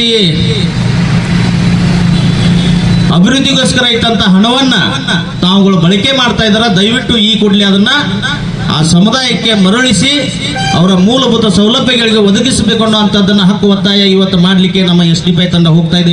ಇದಕ್ಕೆ ನಮ್ಮ ಕರ್ನಾಟಕ ರಾಜ್ಯ ದಲಿತ ಸಂಘರ್ಷ ಸಮಿತಿ ಸಂಯೋಜಕ ಸಂಘಟನೆಯಿಂದ ಸ್ವಾಗತ ಮಾಡ್ತಾ ಇದ್ದೀವಿ.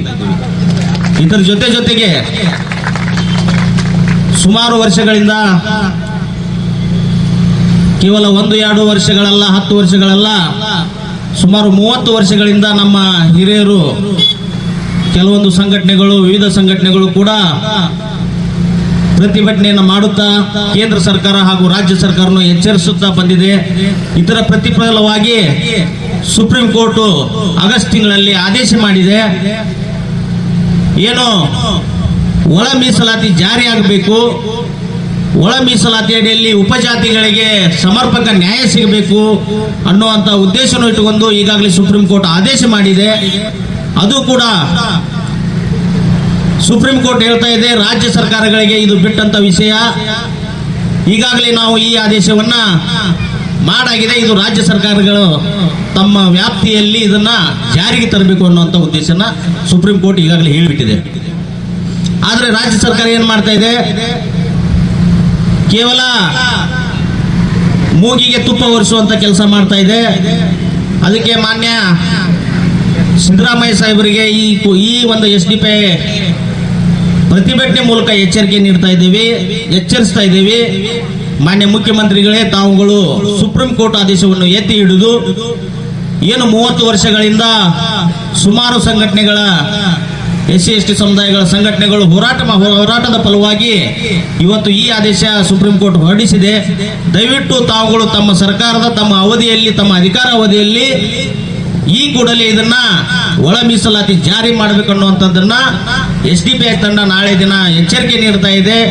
ದಯವಿಟ್ಟು ತಾವುಗಳು ಎಚ್ಚೆತ್ತುಕೊಂಡು ಆ ಸಮುದಾಯಗಳಿಗೆ ಒಳ ಮೀಸಲಾತಿ ಜಾರಿ ಮಾಡಿ ಅನ್ನುವಂಥದ್ದು ಈ ಒಂದು ಹೋರಾಟದ ಉದ್ದೇಶಕ್ಕೂ ಕೂಡ ನಮ್ದು ಸ್ವಾಗತ ಇದೆ. SDPI ತಂಡಕ್ಕೆ ತುಂಬ ಹೃದಯದ ಧನ್ಯವಾದಗಳನ್ನ ಹೇಳ್ತಾ ಇದ್ದೀವಿ. ಇದರ ಜೊತೆಗೆ ಏನು ವಕ್ಫ್ ಆಸ್ತಿ ಅನ್ನುವಂಥದ್ದನ್ನು ಏನಿದೆ, ಅದು ಮೂಲತಃ ಏನು ಬಂದಂತ ಆಸ್ತಿಗಳಿದಾವ, ಅವು ಉಳಿಬೇಕು. ಇದರಲ್ಲಿ ಹಲವಾರು ವಿವಿಧ ಬೇಡಿಕೆಗಳನ್ನ ಇಟ್ಕೊಂಡು SDPI ತಂಡ ಇವತ್ತು ಬೆಳಗಾವಿಗೆ ಪ್ರಯಾಣ ಬೆಳೆಸ್ತಾ ಇದೆ. ಈ ಪ್ರತಿಭಟನೆ ಯಶಸ್ವಿ ಆಗಲಿ. ಈ ಪ್ರತಿಭಟನೆಗೆ ನಮ್ಮ ಸಂಘಟನೆ ವತಿಯಿಂದ ಸಂಪೂರ್ಣವಾಗಿ ಬೆಂಬಲ ಇದೆ ಅನ್ನುವಂಥದ್ದು ಈ ಮಾತನ್ನು ಹೇಳ್ತಾ ನಾನು ಒಂದು 2 ಮಾತಿಗೆ ವಿರಾಮ ಹೇಳ್ತಿದ್ದೀನಿ. ನನ್ನನ್ನು ಈ ವೇದಿಕೆಗೆ ಕರೆದು ಆಹ್ವಾನಿಸಿ ಸನ್ಮಾನಿಸಿ ಈ ವೇದಿಕೆಯಲ್ಲಿ ನನಗೆ 2 ಮಾತುಗಳನ್ನು ಆಡಲಿಕ್ಕೆ ಅವಕಾಶ ಮಾಡಿಕೊಟ್ಟುವಂತ Social Democratic Party of India ರಾಜ್ಯಾಧ್ಯಕ್ಷರಿಗೂ ಹಾಗೂ ತಾಲೂಕು ಅಧ್ಯಕ್ಷರಿಗೂ ಹಾಗೂ ಎಲ್ಲ ಸಮಸ್ತ ರಾಜ್ಯ ಕಾರ್ಯಕರ್ತರಿಗೂ ವಂದಿಸುತ್ತಾ ನನ್ನ 2 ಮಾತುಗಳಿಗೆ ವಿರಾಮ ಹೇಳ್ತೀನಿ. ಜೈ ಭೀಮ್, ಜೈ ಸಂವಿಧಾನ್, ಜೈ ಭಾರತ್.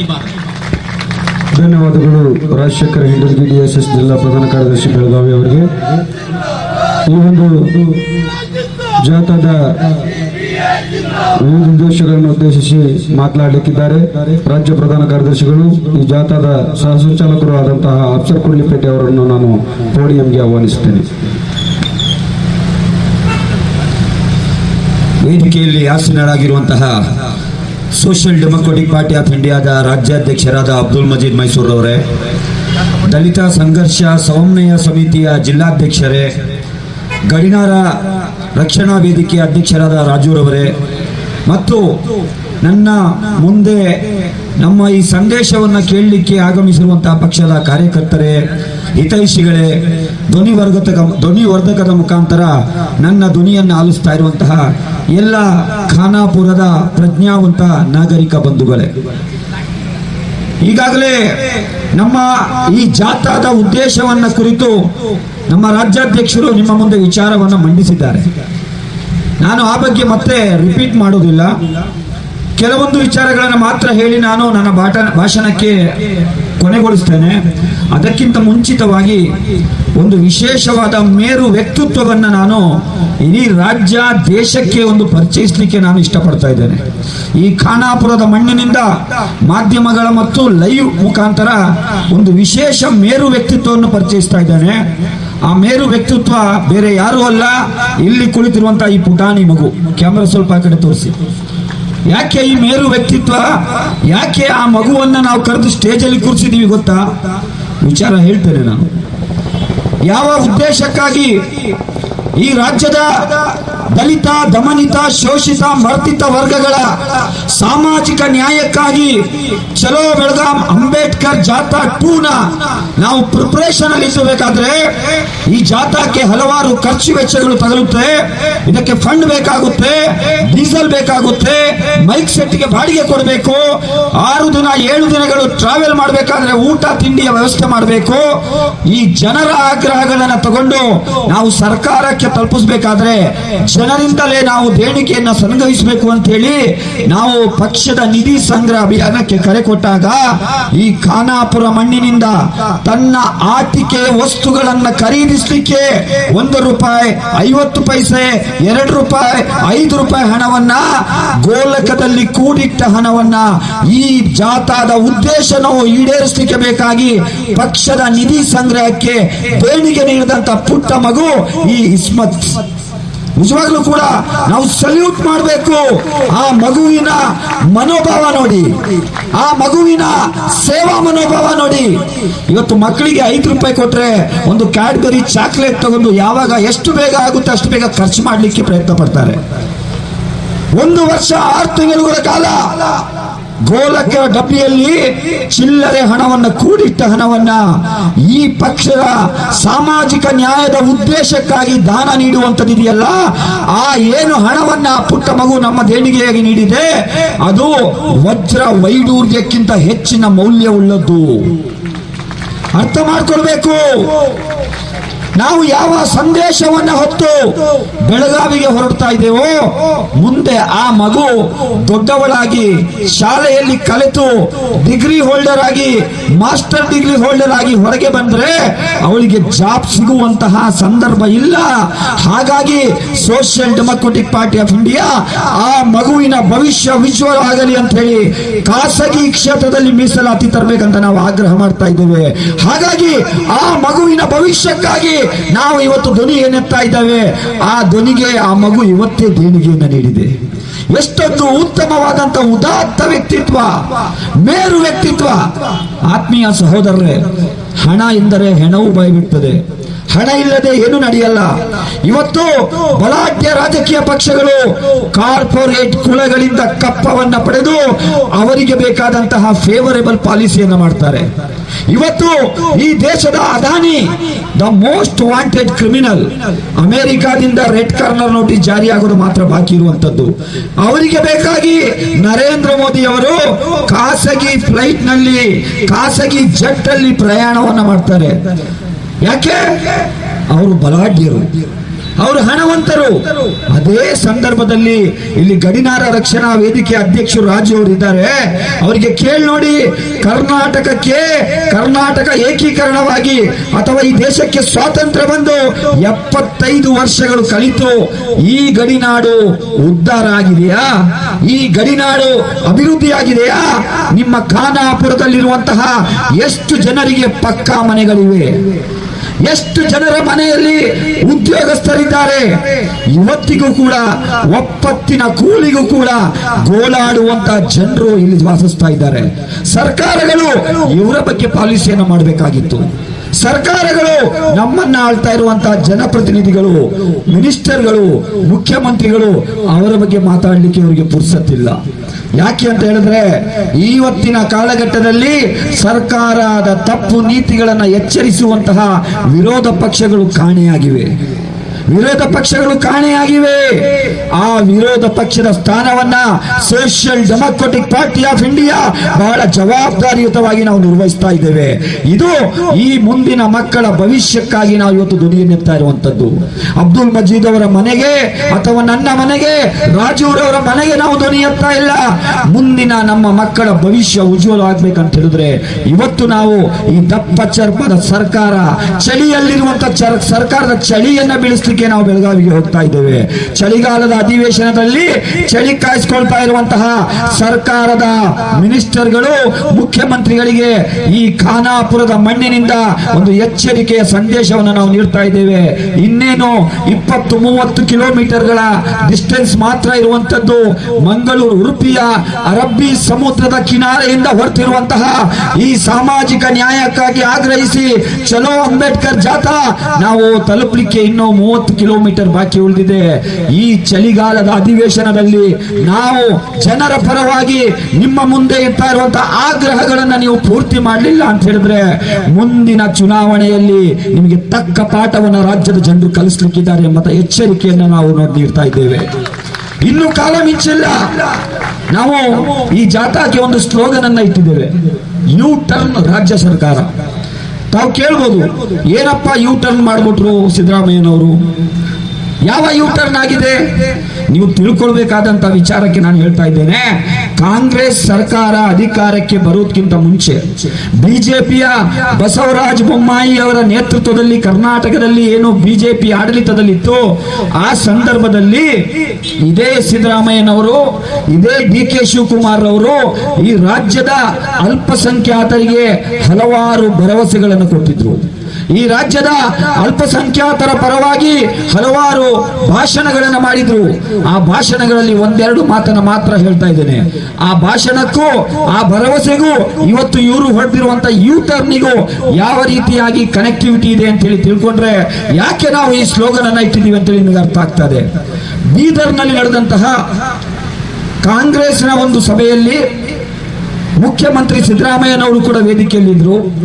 ಇಂದಿನ ಉಪಮುಖ್ಯಮಂತ್ರಿ DK ಶಿವಕುಮಾರ್ ಅವರು ಕೂಡ ವೇದಿಕೆಯಲ್ಲಿದ್ರು.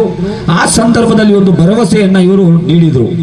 ಏನಪ್ಪಾ ಭರವಸೆ ಅಂತ ಹೇಳಿದ್ರೆ, ಈ ರಾಜ್ಯದ ಅತ್ಯಂತ ದೊಡ್ಡ ಅಲ್ಪಸಂಖ್ಯಾತ ಸಮುದಾಯವಾಗಿರುವ ಮುಸಲ್ಮಾನರಿಗೆ, ಅಲ್ಪಸಂಖ್ಯಾತರ ಅಭಿವೃದ್ಧಿಗಾಗಿ ನಮ್ಮ ಸರ್ಕಾರ ಅಧಿಕಾರಕ್ಕೆ ಬಂದ್ರೆ 10,000 crore 10,000 ಕೋಟಿ ರೂಪಾಯಿಯನ್ನ ನಾವು ಬಜೆಟ್ ಅಲ್ಲಿ ಮೀಸಲಿಡ್ತೀವಿ ಎಂಬಂತ ಹೇಳಿಕೆಯನ್ನು ಕೊಟ್ಟಿದ್ರು. ನೀವೆಲ್ಲ ಕೇಳಿದಿರಲ್ಲ, ಪತ್ರಿಕೆಯಲ್ಲಿ ಓದಿದಿರಲ್ಲ ಅಲ್ವಾ? ಓದಿದಿರಾ ಇಲ್ವಾ? ನಾನು ಸುಳ್ಳು ಹೇಳ್ತಾ ಇದ್ದೀನಾ? ನಾನು ಹೇಳಿದ ಮಾತು ಹೇಳ್ತಾ ಇಲ್ಲ, ಇದೇ DK ಶಿವಕುಮಾರ್ ಮತ್ತು ಸಿದ್ದರಾಮಯ್ಯನವರು ಹೇಳಿದ ಮಾತು. ಸರ್ಕಾರ ಆಡಳಿತಕ್ಕೆ ಬಂದು 18 ತಿಂಗಳಾಯ್ತು. ಎಷ್ಟು? 18 ತಿಂಗಳು, 1.5 ವರ್ಷ ಆಯ್ತು. ಇವತ್ತಿನವರೆಗೂ ಆ ಭರವಸೆ ಈಡೇರಿಸಿಲ್ಲ.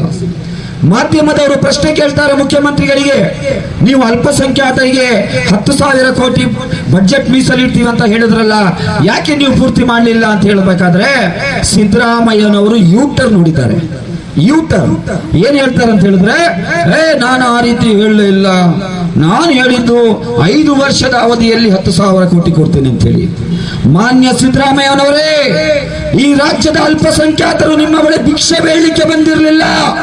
ಈ ರಾಜ್ಯದ ಅಲ್ಪಸಂಖ್ಯಾತರು 92% ಸುಮಾರು 50 ಲಕ್ಷ ಮತಗಳನ್ನು ಕೊಟ್ಟ ಕಾರಣದಿಂದ ಇವತ್ತು ನೀವು ರಾಜ್ಯದ ಮುಖ್ಯಮಂತ್ರಿ ಆಗಿದ್ದೀರಾ. 136 ಸೀಟನ್ನು ನಿಮಗೆ ಗೆಲ್ಲಿಸಿದ್ದಾರೆ. ಈ ರಾಜ್ಯದ ದಲಿತರು ಮತ್ತು ಅಲ್ಪಸಂಖ್ಯಾತರು ನಿಮಗೆ ವೋಟ್ ಹಾಕಿರಲ್ಲ ಅಂತ ಹೇಳಿದ್ರೆ ನೀವು ಮುಖ್ಯಮಂತ್ರಿ ಆಗ್ತಾ ಇರಲಿಲ್ಲ. ಇವತ್ತು ಆ ರಾಜ್ಯದ ಅಲ್ಪಸಂಖ್ಯಾತರಿಗೆ ಕೊಟ್ಟಂತಹ ಭರವಸೆಯನ್ನ ಈಡೇರಿಸುವಂತದ್ದು ನಿಮ್ಮ ರಾಜಧರ್ಮ. ಆ ರಾಜಧರ್ಮವನ್ನು ನೀವು ಪಾಲಿಸಿ ಅಂತ ಹೇಳಿ ಈ ಖಾನಾಪುರದ ಮಣ್ಣಿನಿಂದ ರಾಜ್ಯದ ಮುಖ್ಯಮಂತ್ರಿಯವರಿಗೆ Social Democratic Party of India ಆಗ್ರಹಿಸ್ತಾ ಇದೆ. ಒಂದು ವೇಳೆ ಇದನ್ನ ನೀವು ಈಡೇರಿಸ್ತಿಲ್ಲ ಅಂತ ಹೇಳಿದ್ರೆ ಮುಂದಿನ ಚುನಾವಣೆಯಲ್ಲಿ ಯಾವ ಮಖವನ್ನ ಹೊತ್ಕೊಂಡು ನೀವು ಅಲ್ಪಸಂಖ್ಯಾತರ ಮನೆಗಳಿಗೆ ವೋಟ್ ಕೇಳಲಿಕ್ಕೆ ಹೋಗ್ತೀರಾ? ಎರಡನೇ ವಿಚಾರ, ಯೂಟರ್ನ್ ವಿಚಾರ ಮಾತಾಡ್ತಿದ್ದೀನಿ ನಾನು. ಎರಡನೇ ವಿಚಾರ, ಬಸವರಾಜ ಬೊಮ್ಮಾಯಿ ಅವರು ಅಧಿಕಾರದಲ್ಲಿದ್ದಾಗ ಹಿಜಾಬ್ನ ಒಂದು ಇಶ್ಯೂ ಪ್ರಾರಂಭ ಆಗ್ತದೆ. ಹಿಜಾಬ್ ಅಂತ ಹೇಳಿದ್ರೆ ತಲೆಯ ಮೇಲೆ ಹಾಕುವಂತ ಒಂದು ಗವಸ, ತಲೆಗವಸ. ಇಂದಿರಾ ಗಾಂಧಿಯು ಕೂಡ ತಲೆಗವಸ ಆಗ್ತಾ ಇದ್ರು. ಈ ದೇಶದ ರಾಷ್ಟ್ರಪತಿ ಆಗಿದ್ದಂಥವರು ಕೂಡ ತಲೆಗವಸ ಆಗ್ತಾ ಇದ್ರು. ಮತ್ತೆ ನಿಮ್ಮ ಈ ಖಾನಾಪುರ, ಬೆಳಗಾಮಲ್ಲಿ ಎಲ್ಲ ಜನ ಸಮುದಾಯದವರು ಕೂಡ ತಲೆಗವಸ ಹಾಕ್ತಾರೆ. ಒಂದು ಬಿಸಿಲಿಗೆ ಅಥವಾ ಅವರ ನಂಬಿಕೆ ಅದು ತಲೆಗವಸ ಹಾಕುವಂಥದ್ದು. ಏನು ಸೆರಗು, ಸೀರೆಯ ಸೆರಗನ್ನ ತಲೆಯ ಮೇಲೆ ಹಾಕ್ತಾರೆ. ಬಸವರಾಜ ಬೊಮ್ಮಾಯಿ ಅವರು ಸಂಘ ಪರಿವಾರದ ಹಿಡನ್ ಅಜೆಂಡಾವಾಗಿರುವಂತಹ ಅಲ್ಪಸಂಖ್ಯಾತ ವಿದ್ಯಾರ್ಥಿಗಳು, ವಿದ್ಯಾರ್ಥಿನಿಯರು ವಿದ್ಯೆಯಲ್ಲಿ ಮುಂದುವರಿಬಾರದು. ವಿದ್ಯೆಯಲ್ಲಿ ಮುಂದುವರೆದ್ರೆ ನಾಳೆ ಇವರು IAS, IPS, KAS, IFS ಈ ಪೋಸ್ಟ್ಗಳಲ್ಲಿ ಬಂದ್ರೆ ಇವರು DC-ಗಳಾಗಿ, ತಹಸೀಲ್ದಾರ್ಗಳಾಗಿ, AC-ಗಳಾಗಿ, SP-ಗಳಾಗಿ, DYSP-ಗಳಾಗಿ ಬಂದಾಗ ಇವರು ತಲೆಗವಸ ಹಾಕೊಂಡು ಡ್ಯೂಟಿಗೆ ಬಂದ್ರೆ ಇವರಿಗೆ ನಾವು ಸಲ್ಯೂಟ್ ಮಾಡಬೇಕಾಗುತ್ತೆ. ಹಾಗಾಗಿ ಇವರಿಗೆ ಅಲ್ಲಿಗೆ ಹೋಗ್ಲಿಕ್ಕೇನೆ ಬಿಡಬಾರ್ದು ಎಂಬಂತಹ ಷಡ್ಯಂತ್ರದ ಭಾಗವಾಗಿ ಶಿಕ್ಷಣದ ಇನ್ಸ್ಟಿಟ್ಯೂಷನ್ಗಳಲ್ಲಿ, ಎಜುಕೇಶನಲ್ ಇನ್ಸ್ಟಿಟ್ಯೂಷನ್ಗಳಲ್ಲಿ ಹಿಜಾಬ್ ಬ್ಯಾನ್ ಎಂಬುವಂತಹ ಒಂದು ಅಸಂವಿಧಾನಿಕ ತೀರ್ಮಾನವನ್ನು ಮಾಡ್ತಾರೆ. ಆ ಸಂದರ್ಭದಲ್ಲಿ ವಿರೋಧ ಪಕ್ಷದಲ್ಲಿದ್ದಂತಹ ಸಿದ್ದರಾಮಯ್ಯನವರ ಯಾದಿಯಾಗಿ ಎಲ್ಲರೂ ಹೇಳ್ತಾರೆ, DK ಶಿವಕುಮಾರ್ ಹೇಳ್ತಾರೆ, ಮುಸ್ಲಿಮ್ಸ್ ಆರ್ ಮೈ ಬ್ರದರ್ಸ್, ಅವರ ಪರವಾಗಿ ನಾವು ನಿಲ್ತೇವೆ ಅಂತ ಹೇಳಿ. ನಮ್ಮ ಸರ್ಕಾರ ಅಧಿಕಾರಕ್ಕೆ ಬಂದ್ರೆ ಹಿಜಾಬಿನ ಮೇಲಿನ ನಿಷೇಧವನ್ನು ಹಿಂಪಡಿತೀವಿ ಅಂತ ಹೇಳ್ತಾರೆ. ಅಷ್ಟು ಮಾತ್ರ ಅಲ್ಲ, ಸಿದ್ದರಾಮಯ್ಯನವರು ಮುಖ್ಯಮಂತ್ರಿಯಾದ 6-7 ತಿಂಗಳ ನಂತರ ಮೈಸೂರಿನ ಒಂದು ಸಮಾವೇಶದಲ್ಲಿ ಒಂದು ಭಾಷಣದಲ್ಲಿ ಹೇಳ್ತಾರೆ, ಇವತ್ತಿನಿಂದ ರಾಜ್ಯದಲ್ಲಿ ಹಿಜಾಬಿನ ಮೇಲಿನ ನಿಷೇಧವನ್ನು ಹಿಂಪಡೆಯಲಾಗಿದೆ, ಇನ್ನು ಯಾವುದೇ ಹಿಜಾಬಿಗೆ ನಿರ್ಬಂಧ ಇರಲ್ಲ ಅಂತ ಹೇಳಿ. ವಿತಿನ್ 24 hours 24 ಗಂಟೆಯವರೆಗೆ ಯೂಟರ್ನ್ ಹೊಡಿತಾರೆ. ಮಾಧ್ಯಮದವರು ಕೇಳ್ತಾರೆ, ನೀವೇ ಕೊಟ್ಟ ಹೇಳಿಕೆ ಅಲ್ವಾ, ಹಿಜಾಬಿನ ಮೇಲೆ ಇವತ್ತಿಂದ ನಿಷೇಧವನ್ನ ಹಿಂಪಡೆದಿದೆಯಾ ರಾಜ್ಯ ಸರ್ಕಾರ ಅಂತ ಹೇಳಿ. ಆಗ ಸಿದ್ದರಾಮಯ್ಯ ಹೇಳ್ತಾರೆ, ಇಲ್ಲ ಇಲ್ಲ ಇಲ್ಲ, ನಾನು ಆ ರೀತಿ ಹೇಳಲಿಲ್ಲ, ನಮ್ಮ ಕ್ಯಾಬಿನೆಟ್ ಮೀಟಿಂಗ್ ಅಲ್ಲಿ ಚರ್ಚೆ ಮಾಡಿ ನಾನು ಹೇಳ್ತೇನೆ ಅಂತ ಹೇಳಿ. ಸಿದ್ದರಾಮಯ್ಯನವರೇ, ಯಾರಿಗೆ ಹೆದರಿ ನೀವು ಈ ಯೂಟರ್ನ್ ಅನ್ನು ಹೊಡಿತಾ ಇದ್ದೀರಾ? ಯಾಕೆ ಯೂ ಟರ್ನ್ ಹೊಡೆದ್ರು ಗೊತ್ತಿದೆಯಾ ನಿಮಗೆ? ಯೂ ಟರ್ನ್ ಹೊಡಿಲಿಕ್ಕೆ ಒಂದು ಕಾರಣ ಇದೆ. ಆ ಕಾರಣ ಏನು ಅಂತ ಹೇಳಿದ್ರೆ, ಮೈಸೂರಿನಲ್ಲಿ ಇವರು ಕೊಟ್ಟ ಸ್ಟೇಟ್ಮೆಂಟ್ ಆದ ನಂತರ ಬಿಜೆಪಿಯ IT ಸೆಲ್ಗಳು ಒಂದು ಪ್ರಪೋಗಂಡವನ್ನು ನಡೆಸ್ತಾರೆ. ಆ ಪ್ರಪೋಗಂಡಾಗೆ ಹೆದರಿ 24 ಗಂಟೆ ಒಳಗೆ ಯೂ ಟರ್ನ್ ಹೊಡೆದಂತ ಸಿದ್ದರಾಮಯ್ಯನವರು ಈ ರಾಜ್ಯದ 6.5 ಕೋಟಿ ಜನರ ಅಭಿವೃದ್ಧಿಯಕ್ಕಾಗಿ ಕೆಲಸ ಮಾಡಲಿಕ್ಕೆ ಸಾಧ್ಯ ಉಂಟಾ? 6.5 ಕೋಟಿ ಜನರ ಏನು ಭವಿಷ್ಯಕ್ಕಾಗಿ ಕೆಲಸ ಮಾಡಲಿಕ್ಕೆ ಸಾಧ್ಯ ಉಂಟಾ? ಇಂತಹ ಪುಕ್ಕಲುತನ ಯಾಕೆ ಸಿದ್ದರಾಮಯ್ಯನವರೇ? ಇಂತಹ ಪುಕ್ಕಲುತನ ಯಾಕೆ? ಬಿಜೆಪಿಗರ IT ಸೆಲ್ನ ಪ್ರಪೋಗಂಡಾಗೆ ಹೆದರುವಂತಹ ಜನರಿಂದ ಈ ರಾಜ್ಯವನ್ನ ನಾವು ಅಭಿವೃದ್ಧಿ ಮಾಡಲಿಕ್ಕೆ ಸಾಧ್ಯ ಉಂಟಾ? ಈ ಪ್ರಶ್ನೆಯನ್ನ social Democratic Party of India ನಿಮ್ಮ ಮುಂದೆ ಇಡ್ತಾ ಇದೆ. ಮತ್ತೊಂದು ಯೂಟರ್ನ್ ವಿಚಾರ. Social Democratic Party of India ಕೂಡ ಕಳೆದ ಚಳಿಗಾಲದ ಅಧಿವೇಶನದಲ್ಲಿ 2023 ಡಿಸೆಂಬರ್ 6ನೇ ತಾರೀಕಿನಂದು ಡಾಕ್ಟರ್ ಬಾಬಾ ಸಾಹೇಬ್ ಅಂಬೇಡ್ಕರ್ ಅವರ ಪರಿನಿಬ್ಬಾಣದ ದಿನ ಬೆಂಗಳೂರಿನ ವಿಧಾನಸೌಧದ ಮುಂಭಾಗದಲ್ಲಿರುವಂತಹ ಬಾಬಾ ಸಾಹೇಬ್ ಅಂಬೇಡ್ಕರ್ ಅವರ ಪುತ್ಥಳಿಗೆ ಮಾಲಾರ್ಪಣೆ ಮಾಡುವ ಮುಖಾಂತರ ಬೆಂಗಳೂರಿನಿಂದ ನಾವು ಬೆಳಗಾವಿಗೆ ಬಂದಿದ್ವಿ. ಬೆಳಗಾವಿಗೆ ಬಂದಾಗ ಆ ಸಂದರ್ಭದಲ್ಲಿ ಇದೇ ಆಗ್ರಹಗಳನ್ನು ನಾವು ಸರ್ಕಾರಕ್ಕೆ ಸಲ್ಲಿಸಿದ್ವಿ. ಆಗ ಸಿದ್ದರಾಮಯ್ಯನವರು ಚಳಿಗಾಲದ ಅಧಿವೇಶನದಲ್ಲಿ ನಾನು ಬ್ಯುಸಿಯಾಗಿದ್ದೇನೆ, ನನಗೆ ನಿಮ್ಮ ಆಗ್ರಹಗಳನ್ನ ಪಡೀಲಿಕ್ಕೆ ಅನಾನುಕೂಲ ಆಗಿದೆ, ನನ್ನ ಪರವಾಗಿ ಈ ರಾಜ್ಯದ ಉನ್ನತ ವೈದ್ಯಕೀಯ ಶಿಕ್ಷಣ ಸಚಿವರಾದಂತಹ ಶರಣ್ ಪ್ರಕಾಶ್ ರುದ್ರಪ್ಪ ಪಾಟೀಲ್ ರವರಿಗೆ ನಮ್ಮ ಧರಣಿ ಪೆಂಡಾಲಿಗೆ ಅವರು ಕಳಿಸ್ಕೊಡ್ತಾರೆ ಮತ್ತು ನಾವು ಆಗ್ರಹ ಪತ್ರವನ್ನು ಕೊಟ್ಟಾಗ ಅವರು ಹೇಳ್ತಾರೆ, ನಿಮ್ಮ ಬೇಡಿಕೆಗಳು ನ್ಯಾಯಯುತವಾಗಿವೆ, ಈ ಬೇಡಿಕೆಗಳ ಬಗ್ಗೆ ಮುಖ್ಯಮಂತ್ರಿಗಳ ಪ್ರತಿನಿಧಿಯಾಗಿ ನಾನು ಬಂದಿದ್ದೇನೆ, ಮುಖ್ಯಮಂತ್ರಿಗಳ ಬಳಿ ಚರ್ಚಿಸಿ ಮುಂದೆ ನಾವು ನಿರ್ಧಾರ ಕೈಗೊಳ್ತೀವಿ ಎಂಬಂತ ಭರವಸೆಯನ್ನ ಆ ಧರಣಿ ಪೆಂಡಾಲಲ್ಲಿ ಓಪನ್ ಮಾಧ್ಯಮದ ಮುಂದೆ ಕೊಟ್ಟು ಹೋಗಿದ್ರು. 1 ವರ್ಷ ಆಯ್ತು ಸಿದ್ದರಾಮಯ್ಯನವರೇ, 1 ವರ್ಷ ಆಯ್ತು ನಾವು ಕಾಯ್ದ್ವಿ. ಯಾಕಂತ ಹೇಳಿದ್ರೆ ಸರ್ಕಾರ ಅಧಿಕಾರಕ್ಕೆ ಬಂದಾಗ ಮೊದಲ 6 ತಿಂಗಳು 1 ವರ್ಷ ಹನಿಮೂನ್ ಪೀರಿಯಡ್ ಅಂತ ಹೇಳ್ತಾರೆ. ಸಡನ್ ಆಗಿ ಎಲ್ಲವನ್ನ ಮಾಡ್ಲಿಕ್ಕೆ ಆಗೋದಿಲ್ಲ, ನಮಗೂ ಗೊತ್ತುಂಟು. 6 ತಿಂಗಳಾಯ್ತು, 1 ವರ್ಷ ಆಯ್ತು, ಇವತ್ತು ಮಾಡ್ತಾರೆ ನಾಳೆ ಮಾಡ್ತಾರೆ ಅಂತ ಹೇಳಿ 1 ವರ್ಷ ಆದ್ರೂ ಕೂಡ ಅದರ ಬಗ್ಗೆ ಯಾವುದೇ ಚಕಾರ ಇಲ್ಲ. ಮತ್ತೊಂದು ಯೂಟರ್ನ್. ನೀವೇ ಕೊಟ್ಟ ಭರವಸೆ ಅಲ್ವಾ? ಉನ್ನತ ವೈದ್ಯಕೀಯ ಶಿಕ್ಷಣ ಸಚಿವರಾದ ರುದ್ರಪ್ರಕಾಶ್ ಪಾಟೀಲ್ ರವರು, ಶರಣ್ ಪ್ರಕಾಶ್ ರುದ್ರಪ್ಪ ಪಾಟೀಲ್ ರವರು ಮಾಧ್ಯಮದ ಹೇಳಿಕೆ ಇದೆ, ನೀವೇ ಭರವಸೆ ಕೊಟ್ರಲ್ಲ, ಯಾಕೆ ಇದುವರೆಗೆ ಇದನ್ನ ಈಡೇರಿಸಿಲ್ಲ? ಮತ್ತೊಂದು ಯೂಟರ್ನ್ ಹೊಡೆದಿದ್ದೀರಾ. ಹಾಗಾಗಿ ನಾವು ನಮ್ಮ ಬೇಡಿಕೆಗಳನ್ನ ಮರ್ತಿಲ್ಲ. ಮತ್ತೊಮ್ಮೆ ನಾವು ಚಳಿಗಾಲದ ಅಧಿವೇಶನಕ್ಕೆ ಬರ್ತಾ ಇದ್ದೇವೆ. 1 ವರ್ಷದ ನಂತರ ಮತ್ತದೇ ಧರಣಿ ಪೆಂಡಾಲಿಗೆ ನಾವು ಬರ್ತಾ ಇದ್ದೇವೆ, ಮತ್ತದೇ ಆಗ್ರಹಗಳನ್ನ ತಗೊಂಡು ನಾವು ಬರ್ತಾ ಇದ್ದೇವೆ.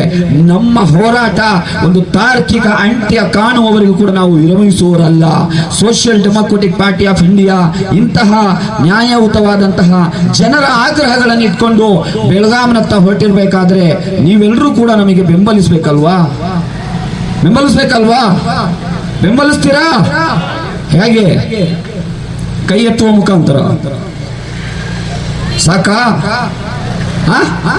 ಸಾಕಾಗಲ್ಲ. ನಾನು ಏನು ಒಂದು ಪುಟಾಣಿ ಮಗುವಿನ ಒಂದು ಎಕ್ಸಾಂಪಲ್ ಅನ್ನ ನಿಮಗೆ ಕೊಟ್ಟೆ. ನಿಮಗಾಗಿ ನಾವು ಬೆಳಗಾವಿಗೆ ಹೋಗ್ತಾ ಇದ್ದೇವೆ, ನಮಗಾಗಿ ಅಲ್ಲ, ನಿಮ್ಮ ಮಕ್ಕಳ ಭವಿಷ್ಯಕ್ಕಾಗಿ ನಾವು ಬೆಳಗಾವಿಗೆ ಹೋಗ್ತಾ ಇದ್ದೇವೆ. ಈ ದಪ್ಪ ಚರ್ಮದ ಸರ್ಕಾರವನ್ನ ಎಬ್ಬಿಸ್ಲಿಕ್ಕೆ ನಾವು ಹೋಗ್ತಾ ಇರಬೇಕಾದ್ರೆ ನೀವು ತನು ಮನ ಧನಗಳಿಂದ ನಮಗೆ ಸಹಕಾರವನ್ನು ನೀಡಬೇಕು. ಮೊದಲನೇ ಸಹಕಾರ, ಇವತ್ತಿನ ಜನಜಾಗೃತಿ ಸಭೆಗೆ ನೀವು ಭಾಗವಹಿಸಿದ್ದೀರಾ, ನಾವು ನಿಮಗೆ ರೆಸ್ಪೆಕ್ಟ್ ಮಾಡ್ತೇವೆ.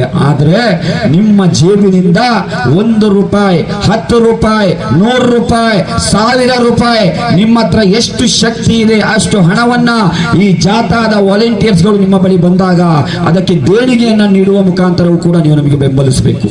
ಬೆಂಬಲಿಸ್ತೀರಾ? ಎಲ್ಲರೂ ಕೂಡ ಎಷ್ಟು ಸಾಧ್ಯ ಇದೆ. ಯಾಕಂದ್ರೆ ನೀವು ಕೊಟ್ಟಂತ ಹಣದಿಂದ ನಾವು ಇದಕ್ಕೆ ಒಂದು ಡೀಸೆಲ್ ಹಾಕಿಸ್ಕೊಳ್ತೇವೆ, ನೀವು ಕೊಟ್ಟ ಹಣದಿಂದ ನಾವು ಮೈಕ್ ಸೆಟ್ಗೆ ಬಾಡಿಗೆಯನ್ನ ಕೊಡ್ತೇವೆ, ನೀವು ಕೊಟ್ಟಂತ ಹಣದಿಂದ ಈ ವೆಹಿಕಲ್ ನಮ್ದು ಸ್ವಂತ ವೆಹಿಕಲ್ ಅಲ್ಲ, ಈ ಸ್ವಂತ ವೆಹಿಕಲ್, ಈ ವೆಹಿಕಲ್ ನ ಡ್ರೈವರಿಗೆ, ಈ ವೆಹಿಕಲ್ ಗೆ ಬಾಡಿಗೆಯನ್ನ ಕೊಡ್ತೇವೆ. ಈ ರೀತಿಯಾಗಿ ನಿಮ್ಗೆ ನೀವು ನಮಗೆ ಕಾಂಟ್ರಿಬ್ಯೂಟ್ ಮಾಡಿದ್ರೆ ನಿಮ್ಮ ಪರವಾಗಿ ಹೋರಾಟಕ್ಕೆ ನೈಜ ಅರ್ಥ ಬರ್ತದೆ. ನಿಮ್ಮ ಪವರಿನ ಪಾಲು ಕೂಡ ಇದರಲ್ಲಿ ಶಾಮೀಲಾಗಬೇಕು.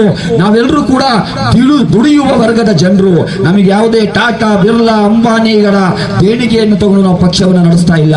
Social Democratic Party of India ಜನಪರ ಬೇಡಿಕೆಗಳನ್ನು ಇಟ್ಕೊಂಡು ಜನರ ಹಕ್ಕುಗಳಿಗಾಗಿ ಹೋರಾಡ್ತಿರುವಂತಹ ಪಕ್ಷವಾದ ಕಾರಣ ಜನರ ಹಣ, ಜನರ ಬೆವರು, ಜನರ ದುಡಿಮೆ, ಜನರ ಎಲ್ಲ ವಿಚಾರಗಳು ನಮ್ಮೊಂದಿಗೆ ಒಳವಳಿಕೆ ಆದಾಗ ನಮ್ಮ ಹೋರಾಟಕ್ಕೆ ಶಕ್ತಿ ಬರ್ತದೆ. ನಮ್ಮ ವಾಲಂಟಿಯರ್ ನಿಮ್ಮ ಬಳಿ ಬಂದಾಗ ನಿಮ್ಮ ಕೈಯಲ್ಲಿ ಸಾಧ್ಯವಾದಷ್ಟು ಹಣವನ್ನು ನಮಗೆ ದೇಣಿಗೆಯನ್ನಾಗಿ ನೀಡಿ ನಮಗೆ ಮುಂದಿನ ಹೋರಾಟಕ್ಕೆ ನೀವು ಶಕ್ತಿ ತುಂಬಬೇಕು ಅಂತ ಕೂಡ ನಾನು ಈ ಸಂದರ್ಭದಲ್ಲಿ ಮನವಿ ಮಾಡ್ಕೊಳ್ತಾ ಇದ್ದೇನೆ. ಏನು ಯೂಟರ್ನ್ ವಿಚಾರ ನಾನು ಹೇಳ್ತಾ ಇದ್ದೆ, ಅದೇ ಸಂದರ್ಭದಲ್ಲಿ ಇನ್ನೊಂದು ವಿಚಾರವನ್ನು ನಿಮಗೆ ಸ್ಪಷ್ಟಪಡಿಸಲಿಕ್ಕೆ ಬಯಸ್ತಾ ಇದ್ದೇನೆ. ಕರ್ನಾಟಕ ರಾಜ್ಯದಲ್ಲಿ ಕರ್ನಾಟಕ ಸರ್ಕಾರ ಚುನಾವಣೆಗಿಂತ ಮುಂಚೆ ಕೆಲವು ಗ್ಯಾರಂಟಿಗಳ ಭರವಸೆಯನ್ನ ನೀಡಿತ್ತು, ಹೌದಲ್ವಾ? ಏನು ಗ್ಯಾರಂಟಿ ಏನು ಕೊಟ್ಟಿದ್ದು? ಮಹಿಳೆಯರ ಅಕೌಂಟಿಗೆ ಪ್ರತಿ ತಿಂಗಳು 2,000 ರೂಪಾಯಿ, ಬಸ್ಸಲ್ಲಿ ಮಹಿಳೆಯರಿಗೆ ಫ್ರೀ ಪಾಸ್, ಅದೇ ರೀತಿ ಕರೆಂಟ್ 200 ಯೂನಿಟ್ ಕರೆಂಟ್ ಫ್ರೀ ಮನೆಯಲ್ಲಿ. ನಾನು ಕೇಳ್ತಾ ಇರುವಂತದ್ದು, ರಾಜ್ಯದ ಮುಖ್ಯಮಂತ್ರಿಗಳಾದ ಸಾಮಾಜಿಕ ನ್ಯಾಯದ ಚಾಂಪಿಯನ್ ಅಂತ ಹೇಳಿ ಪೋಸ್ ಕೊಡುವಂತಹ ಮುಖ್ಯಮಂತ್ರಿ ಸಿದ್ದರಾಮಯ್ಯನವರೇ, ನೀವು ಏನು ಗ್ಯಾರಂಟಿಗಳನ್ನ ಘೋಷಣೆ ಮಾಡಿದ್ರಿ ಅದು ಈ ರಾಜ್ಯದ ಜನರು ನಿಮ್ಮ ಹತ್ರ ಕೇಳಿರ್ಲಿಲ್ಲ. ನೀವಾಗೆ ಘೋಷಣೆ ಮಾಡ್ಕೊಂಡಿದ್ರೆ ನೀವು ಕೊಡಿ, ನಮ್ದೇನು ಅಭ್ಯಂತರ ಇಲ್ಲ. ಆದ್ರೆ ಈ ರಾಜ್ಯದ ಜನರು ಒಂದು ಗ್ಯಾರಂಟಿಯನ್ನು ನಿಮ್ಮಿಂದ ಬಯಸ್ತಾ ಇದ್ದಾರೆ. ಆ ಗ್ಯಾರಂಟಿ ಏನು ಅಂತ ಹೇಳಿದ್ರೆ, ಈ ರಾಜ್ಯದ ದಲಿತರು, ಈ ರಾಜ್ಯದ ಅಲ್ಪಸಂಖ್ಯಾತರು, ಈ ರಾಜ್ಯದ ಬಡವರು, ಈ ರಾಜ್ಯದ ಕೂಲಿ ಕಾರ್ಮಿಕರು, ಈ ರಾಜ್ಯದ ರೈತರು ಒಂದು ಗ್ಯಾರಂಟಿಯನ್ನ ನಿಮ್ಮ ಮುಂದೆ ಇಡ್ತಾ ಇದ್ದಾರೆ. ನಿಮಗೆ ದಮ್ಮಿದ್ರೆ, ನಿಮಗೆ ತಾಕತ್ತಿದ್ರೆ ಈ ಚಳಿಗಾಲದ ಅಧಿವೇಶನದಲ್ಲಿ ಆ ಗ್ಯಾರಂಟಿಯನ್ನ ಪೂರ್ತಿ ಮಾಡಿ. ನೀವು ಜನರನ್ನ ಗುಲಾಮರನ್ನಾಗಿ ಮಾಡಬೇಡಿ, ಬೇಡುವಂತವರನ್ನಾಗಿ ಮಾಡಬೇಡಿ, ಅವರಿಗೆ ಆರ್ಥಿಕವಾಗಿ ಸಬಲೀಕರಣ ಮಾಡುವಂತ ಯೋಜನೆಗಳನ್ನ ಜಾರಿಗೆ ತನ್ನಿ. ಆ ಬೇಡಿಕೆ ಏನಂತ ಹೇಳಿದ್ರೆ, ನೀವು ನಮಗೆ 2,000 ರೂಪಾಯಿ ಕೊಡುವಂತ ಏನು ಅವಶ್ಯಕತೆ ಇಲ್ಲ, ಬಸ್ಸಲ್ಲಿ ಫ್ರೀ ಪಾಸ್ ಕೊಡುವಂತ ಅವಶ್ಯಕತೆ ಇಲ್ಲ, ನಮ್ಮ ಮನೆಯ ಮಹಿಳೆಯರಿಗೆ ಅಷ್ಟು ಪುರ್ಸೋತ್ ಕೂಡ ಇಲ್ಲ ಬಸ್ಸಲ್ಲಿ ಫ್ರೀ ತಿರುಗಾಡ್ಲಿಕ್ಕೆ. ಬೆಳಿಗ್ಗೆ ಎದ್ರೆ ಗದ್ದೆಯಲ್ಲೋ, ತೋಟದಲ್ಲೋ, ಹೊಲದಲ್ಲೋ, ಕಾಫಿ ಎಸ್ಟೇಟ್ ನಲ್ಲೋ 500 ರೂಪಾಯಿ 400 ರೂಪಾಯಿ ಕೂಲಿಗಾಗಿ ದುಡಿಯುವಂತ ಮಹಿಳೆಯರ ಬಳಿ ಅವರಿಗೆ ಬೇಕಾಗಿರುವಂತದ್ದು ಸಾಮಾಜಿಕ ಭದ್ರತೆ. ಆ ಸಾಮಾಜಿಕ ಭದ್ರತೆ ಸಿಗಬೇಕಾದ್ರೆ, ನಿಮಗೆ ಸಾಧ್ಯವಾಗುವುದಾದ್ರೆ ಪ್ರತಿ ಬಡ ಕುಟುಂಬದ ಓರ್ವ ವ್ಯಕ್ತಿಗೆ ಒಂದು ಖಾಸಗಿ ಅಥವಾ ಸರ್ಕಾರಿ ಉದ್ಯೋಗದ ಭರವಸೆಯನ್ನ ನೀಡಿ, ಈ ಗ್ಯಾರಂಟಿಯನ್ನ ನೀಡಿ ಅಂತ ಹೇಳಿ social Democratic Party of India ರಾಜ್ಯದ ಮುಖ್ಯಮಂತ್ರಿಗೆ ನಾವು ಆಗ್ರಹವನ್ನು ಮಾಡ್ತಾ ಇದ್ದೇವೆ. ಒಂದು ವೇಳೆ ನೀವು ಈ ಗ್ಯಾರಂಟಿಯನ್ನ ಕೊಟ್ರೆ 2,000 ರೂಪಾಯಿ ನೀವು ನಮಗೆ ಕೊಡ್ತಾ ಇದ್ದೀರಲ್ಲ, ನಮ್ಮ ಮನೆಯಲ್ಲಿ ಒಬ್ಬ ಸರ್ಕಾರಿ ಉದ್ಯೋಗಸ್ಥನಾದ್ರೆ ನಾಳೆ ಇನ್ಕಮ್ ಟ್ಯಾಕ್ಸ್ ಮುಖಾಂತರ ಪ್ರತಿ ತಿಂಗಳು ಸರ್ಕಾರಕ್ಕೆ 5,000 ರೂಪಾಯಿ ಕೊಡ್ಲಿಕ್ಕೆ ರಾಜ್ಯದ ಜನರು ತಯಾರಾಗ್ತಾರೆ. ನಿಮ್ಮ ಖಜಾನೆ ಕೂಡ ಭರ್ತಿ ಆಗ್ತದೆ, ನಿಮ್ಮ ಖಜಾನೆ ಖಾಲಿ ಆಗೋದಿಲ್ಲ. ಅಂತಹ ಭರವಸೆಗಳನ್ನ ನಾವು ಕೇಳ್ತಾ ಇದ್ದೇವೆ. ರಾಜ್ಯದ 6.5 ಕೋಟಿ ಜನರ ಪರವಾಗಿ ಮಾನ್ಯ ಮುಖ್ಯಮಂತ್ರಿಗಳೇ, ರಾಜ್ಯದಲ್ಲಿ ಸರ್ಕಾರದ ಖಜಾನೆಯಲ್ಲಿ ಹಣ ಇದೆಯೋ ಇಲ್ವೋ ನಮಗೆ ಗೊತ್ತಿಲ್ಲ, ಆದ್ರೆ ನಮ್ಮ ದಲಿತ ಸಹೋದರರ 11,000 ಕೋಟಿ ರೂಪಾಯಿಯನ್ನ ನೀವು ಕಳ್ಳತನ ಮಾಡಿದ್ದೀರಾ. SCP TEPಗೆ ರಿಸರ್ವ್ ಆಗಿದ್ದಂತ ಹಣವನ್ನ ಯಾಕೆ ನೀವು ಕಳ್ಳತನವನ್ನು ಮಾಡಿದ್ದೀರಾ? ಅದನ್ನ ಮರಳಿ ಅವರ ಅಭಿವೃದ್ಧಿಗಾಗಿ ಮೀಸಲಿಡಬೇಕು ಅಂತ ಹೇಳಿ ಕೂಡ ನಾವು ಆಗ್ರಹವನ್ನು ಮಾಡ್ತಾ ಇದ್ದೇವೆ. Social Democratic Party of India ಎತ್ತಿಕೊಂಡಿರುವಂತಹ ಬೇಡಿಕೆಗಳಿದೆ, ಅದು ಒಂದು ಸಮುದಾಯದ, ಒಂದು ಜನವರ್ಗದ, ಒಂದು ಜಾತಿಯ, ಒಂದು ವರ್ಗದ ಜನರ ಬೇಡಿಕೆಗಳಲ್ಲ. ಇದರಲ್ಲಿ ಎಲ್ಲ ಜಾತಿ ಜನಾಂಗಗಳ ಪರವಾಗಿಯೂ ಕೂಡ ನಾವು ಧ್ವನಿ ಎತ್ತಾ ಇದ್ದೇವೆ. ಹಾಗಾಗಿ ಈ ಜಾಥಾವನ್ನ ಏನು ಖಾನಾಪುರದಲ್ಲಿ ನೀವು ಅದ್ದೂರಿಯಾಗಿ ಸ್ವಾಗತವನ್ನ ಮಾಡಿಕೊಂಡು ಸಂವಿಧಾನ ಶಿಲ್ಪಿ ಡಾಕ್ಟರ್ ಬಾಬಾ ಸಾಹೇಬ್ ಅಂಬೇಡ್ಕರ್ ಅವರಿಗೆ ಗೌರವ ನಮನವನ್ನು ಸಲ್ಲಿಸಿಕೊಂಡು ಈ ಜನಜಾಗೃತಿ ಕಾರ್ಯಕ್ರಮವನ್ನು ಮಾಡಿದ್ದೀರಾ. ನಿಮ್ಮೆಲ್ಲರೂ ನಾನು ಕಳಕಳಿಯಾಗಿ ವಿನಂತಿಸಿಕೊಳ್ಳುವಂತದ್ದು, ನಾಳೆ ಬೆಳಿಗ್ಗೆ 10:30 ಗಂಟೆಗೆ ಸರಿಯಾಗಿ ಬೆಳಗಾವಿಯ ಸುವರ್ಣ ವಿಧಾನಸೌಧದ ಮುಂಭಾಗದಲ್ಲಿ ಸಹಸ್ರಾರು ಸಂಖ್ಯೆಯಲ್ಲಿ ರಾಜ್ಯದ ಮೂಲೆ ಮೂಲೆಗಳಿಂದ ಒಳ ಮೀಸಲಾತಿ ಪರ ಹೋರಾಟಗಾರರು, ಟೂಬಿ ಮೀಸಲಾತಿ ಪರ ಹೋರಾಟಗಾರರು, ಕಾಂತರಾಜ್ ವರದಿಯ ಜಾರಿಗಾಗಿ ಹೋರಾಟ ಮಾಡ್ತಿರುವಂತಹ ಹೋರಾಟಗಾರರು ಎಲ್ಲರೂ ಕೂಡ ಬಂದು ಸೇರ್ಲಿಕ್ಕಿದ್ದಾರೆ.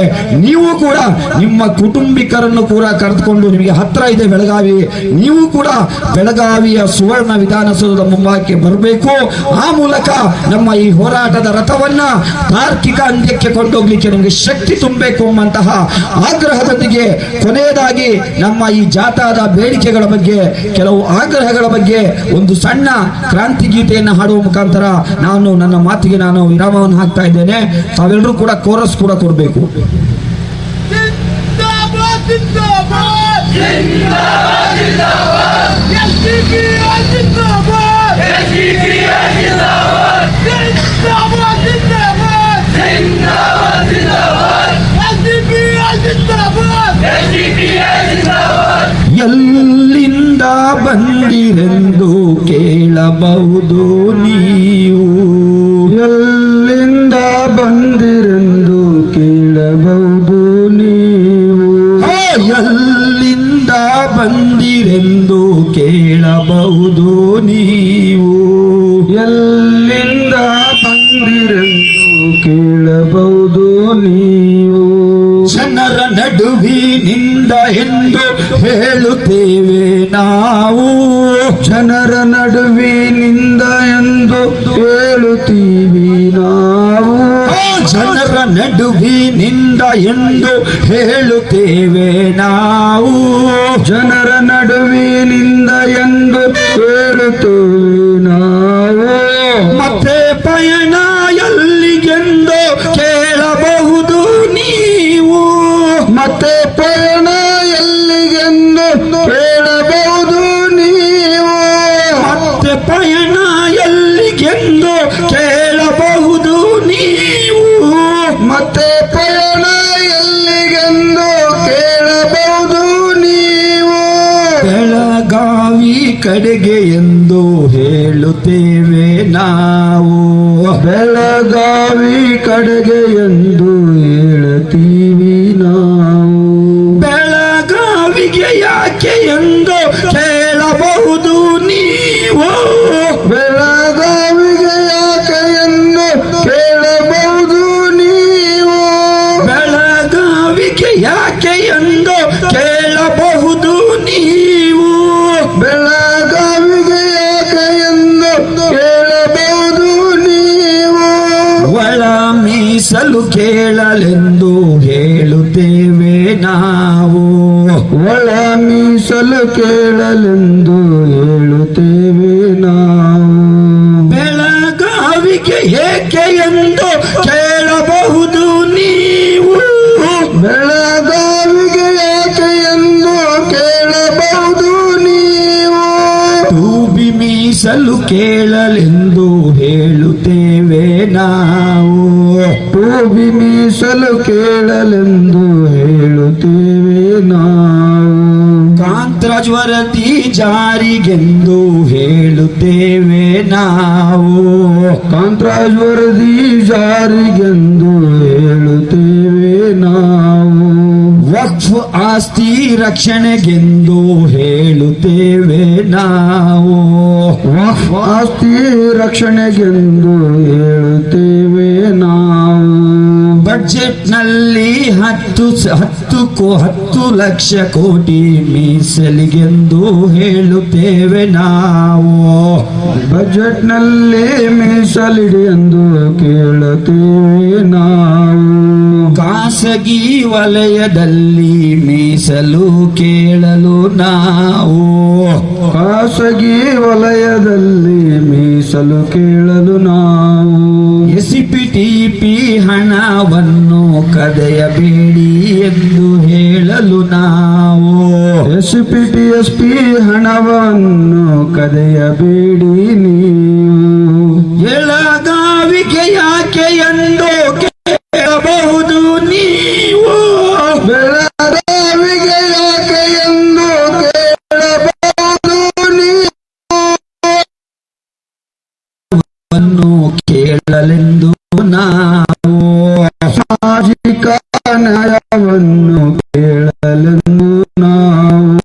ಎಲ್ಲಿಂದ ಬಂದಿರೆಂದು ಕೇಳಬಹುದು ನೀವು, ಎಲ್ಲಿಂದ ಬಂದಿರೆಂದು ಕೇಳಬಹುದು ನೀವು. ಉಡುಪಿಯಿಂದ ಬಂದಿವಿ ಎಂದು ಹೇಳುತ್ತೇವೆ ನಾವು, ಉಡುಪಿಯಿಂದ ಬಂದಿವಿ ಎಂದು ಹೇಳುತ್ತೇವೆ ನಾವು.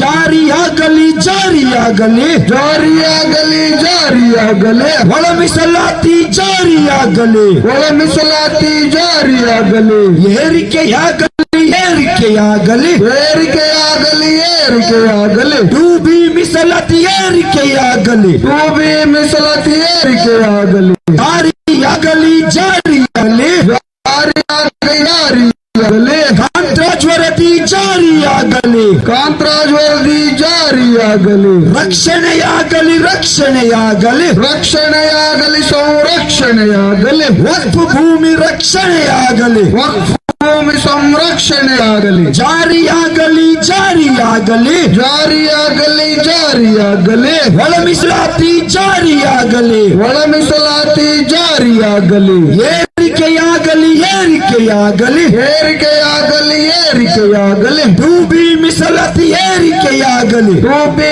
ಮೀಸಲಾತಿ ಏರಿಕೆಯಾಗಲಿ ಜೈ ಭೀಮ್ ಜೈ ಭೀಮ್. ಧನ್ಯವಾದಗಳು. ರಾಜ್ಯ ಪ್ರಧಾನ ಕಾರ್ಯದರ್ಶಿಗಳು ಚಲೋ ಬೆಳಗಾವಿ ಅಂಬೇಡ್ಕರ್ ಜಾಥಾದ ಸಹ ಸಂಚಾಲಕರು ಆದಂತಹ ಅಫ್ಸರ್ ಕೊಡ್ಲಿಪೇಟೆ ಅವರಿಗೆ ಕೊನೆಯದಾಗಿ ಈ ಜಾಥಾವನ್ನು ಉದ್ದೇಶಿಸಿ ಮಾತನಾಡಲಿಕ್ಕಿದ್ದಾರೆ ರಾಜು ಖಾತೆದಾರ್ ಗಡಿನಾಡ ಹಿತರಕ್ಷಣಾ ವೇದಿಕೆಯ ಅಧ್ಯಕ್ಷರು ಅವರಿಗೆ ನಾನು ಪೋಡಿಯಂಗೆ ಆಹ್ವಾನಿಸುತ್ತೇನೆ.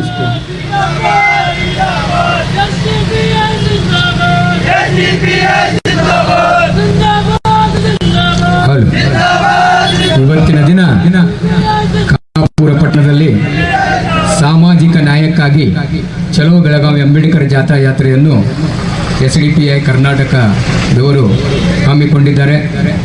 ಈ ಜಾಥಾ ನಮ್ಮ ಖಾನಾಪುರ ಪಟ್ಟಣದ ಡಾಕ್ಟರ್ ಬಾಬಾ ಸಾಹೇಬ್ ಅಂಬೇಡ್ಕರ್ ಅವರ ಉದ್ಯಾನಕ್ಕೆ ಬಂದು ಅವರಿಗೆ ಮಾಲಾರ್ಪಣೆ ಮಾಡಿ ಈ ಜಾಥಾವನ್ನು ಮುಂದುವರಿಸ್ತಾ ಇದ್ದಾರೆ. ಇವರಿಗೆ ನಾನು ಖಾನಾಪುರ ತಾಲೂಕಿನ ವತಿಯಿಂದ ಹಾಗೂ ಗಡಿನಾಡು ಹಿತರಕ್ಷಣಾ ವೇದಿಕೆಯ ವತಿಯಿಂದ ಸಂಪೂರ್ಣ ಬೆಂಬಲವನ್ನು ಕೊಟ್ಟಿರುತ್ತೇನೆ.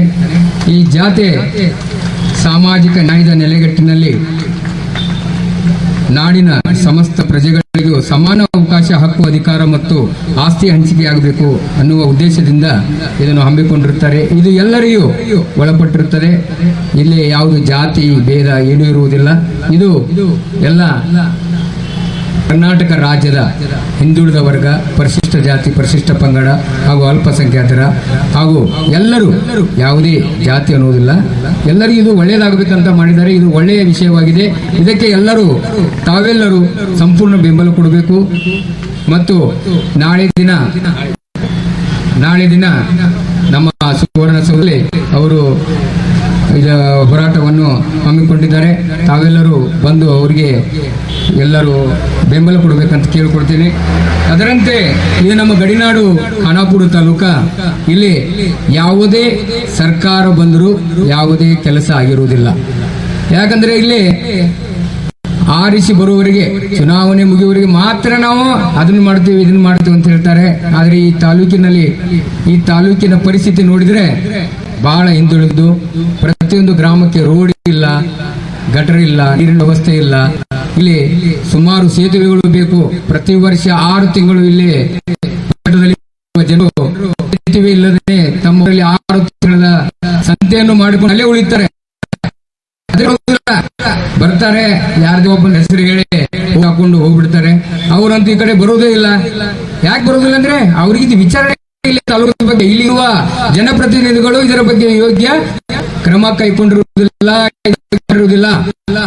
ಇವತ್ತು ನಾನು ಖಂಡಿತವಾಗಿ ಹೇಳ್ತೇನೆ, ಈ ತಾಲೂಕಿನಲ್ಲಿ 3 ಜನರು ಇದ್ದರಿಂದ ಇಲ್ಲಿ ಯಾವುದೇ ಕೆಲಸಗಳು ಆಗ್ತಾ ಇಲ್ಲ. ಇದರ ಬಗ್ಗೆ ನೀವು ಎಲ್ಲರೂ ಇಂಥ ಹೋರಾಟಕ್ಕೆ ಬಲ ಕೊಟ್ಟು ಇಲ್ಲಿವರೆಗೆ ಅವರು ಹೇಳಿರುವ ಕರ್ನಾಟಕ ರಾಜ್ಯದ ಈ SDPI ಅಧ್ಯಕ್ಷರಾದ ಅಬ್ದುಲ್ ಮಜೀದ್ ಮಸೂರು ಅವರ ರಾಜ್ಯದ ಮುಖಂಡರು, ಅದರಂತೆ ನಮ್ಮ ಬೆಳಗಾವಿ ಜಿಲ್ಲೆಯ ದಲಿತ ಸಂಯೋಜಕ ಸಂಚಾಲಕರು ರಾಜಶೇಖರ್ ಇಂಡಳಿ ಅವರು ತುಂಬಾ ನಿಮ್ಗೆ ಏನು ಹೇಳುವುದೆಲ್ಲ ಹೇಳಿದ್ದಾರೆ.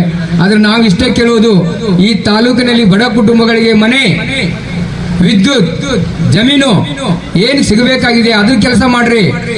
ಸುಮ್ನೆ ನಾವು ಚುನಾಯಿತರಾಗಿ ಬಂದಿದ್ದೀವಿ, ಅಲ್ಲಿ ಶಂಕುಸ್ಥಾಪನೆ ಮಾಡುವುದು, ಬರೇ ಶಂಕುಸ್ಥಾಪನೆ ಅಷ್ಟೇ ಮಾಡೋದು, ಹೋಗ್ಬಿಡೋದು. ಆ ಹಣ ತಗೊಂಡು ಬೇರೆ ಕಡೆ ಅದನ್ನ ಹಾಕ್ತಾರೆ. ಅದು ಸರಿಯಾಗಿ ಈ ತಾಲೂಕಿನಲ್ಲಿ ಜನರಿಗೆ ಯಾವುದೇ ಕೆಲಸ ಆಗಿಲ್ಲ. ಇದರ ಬಗ್ಗೆ ನಾನು ನಿಮ್ಮ ಕಳಕಳಿಯಿಂದ ಇಲ್ಲಿ ಕೇಳಿಕೊಳ್ತೇನೆ. ಎಲ್ಲ ಜನರು ಎಚ್ಚೆತ್ತುಕೊಳ್ಳಿ.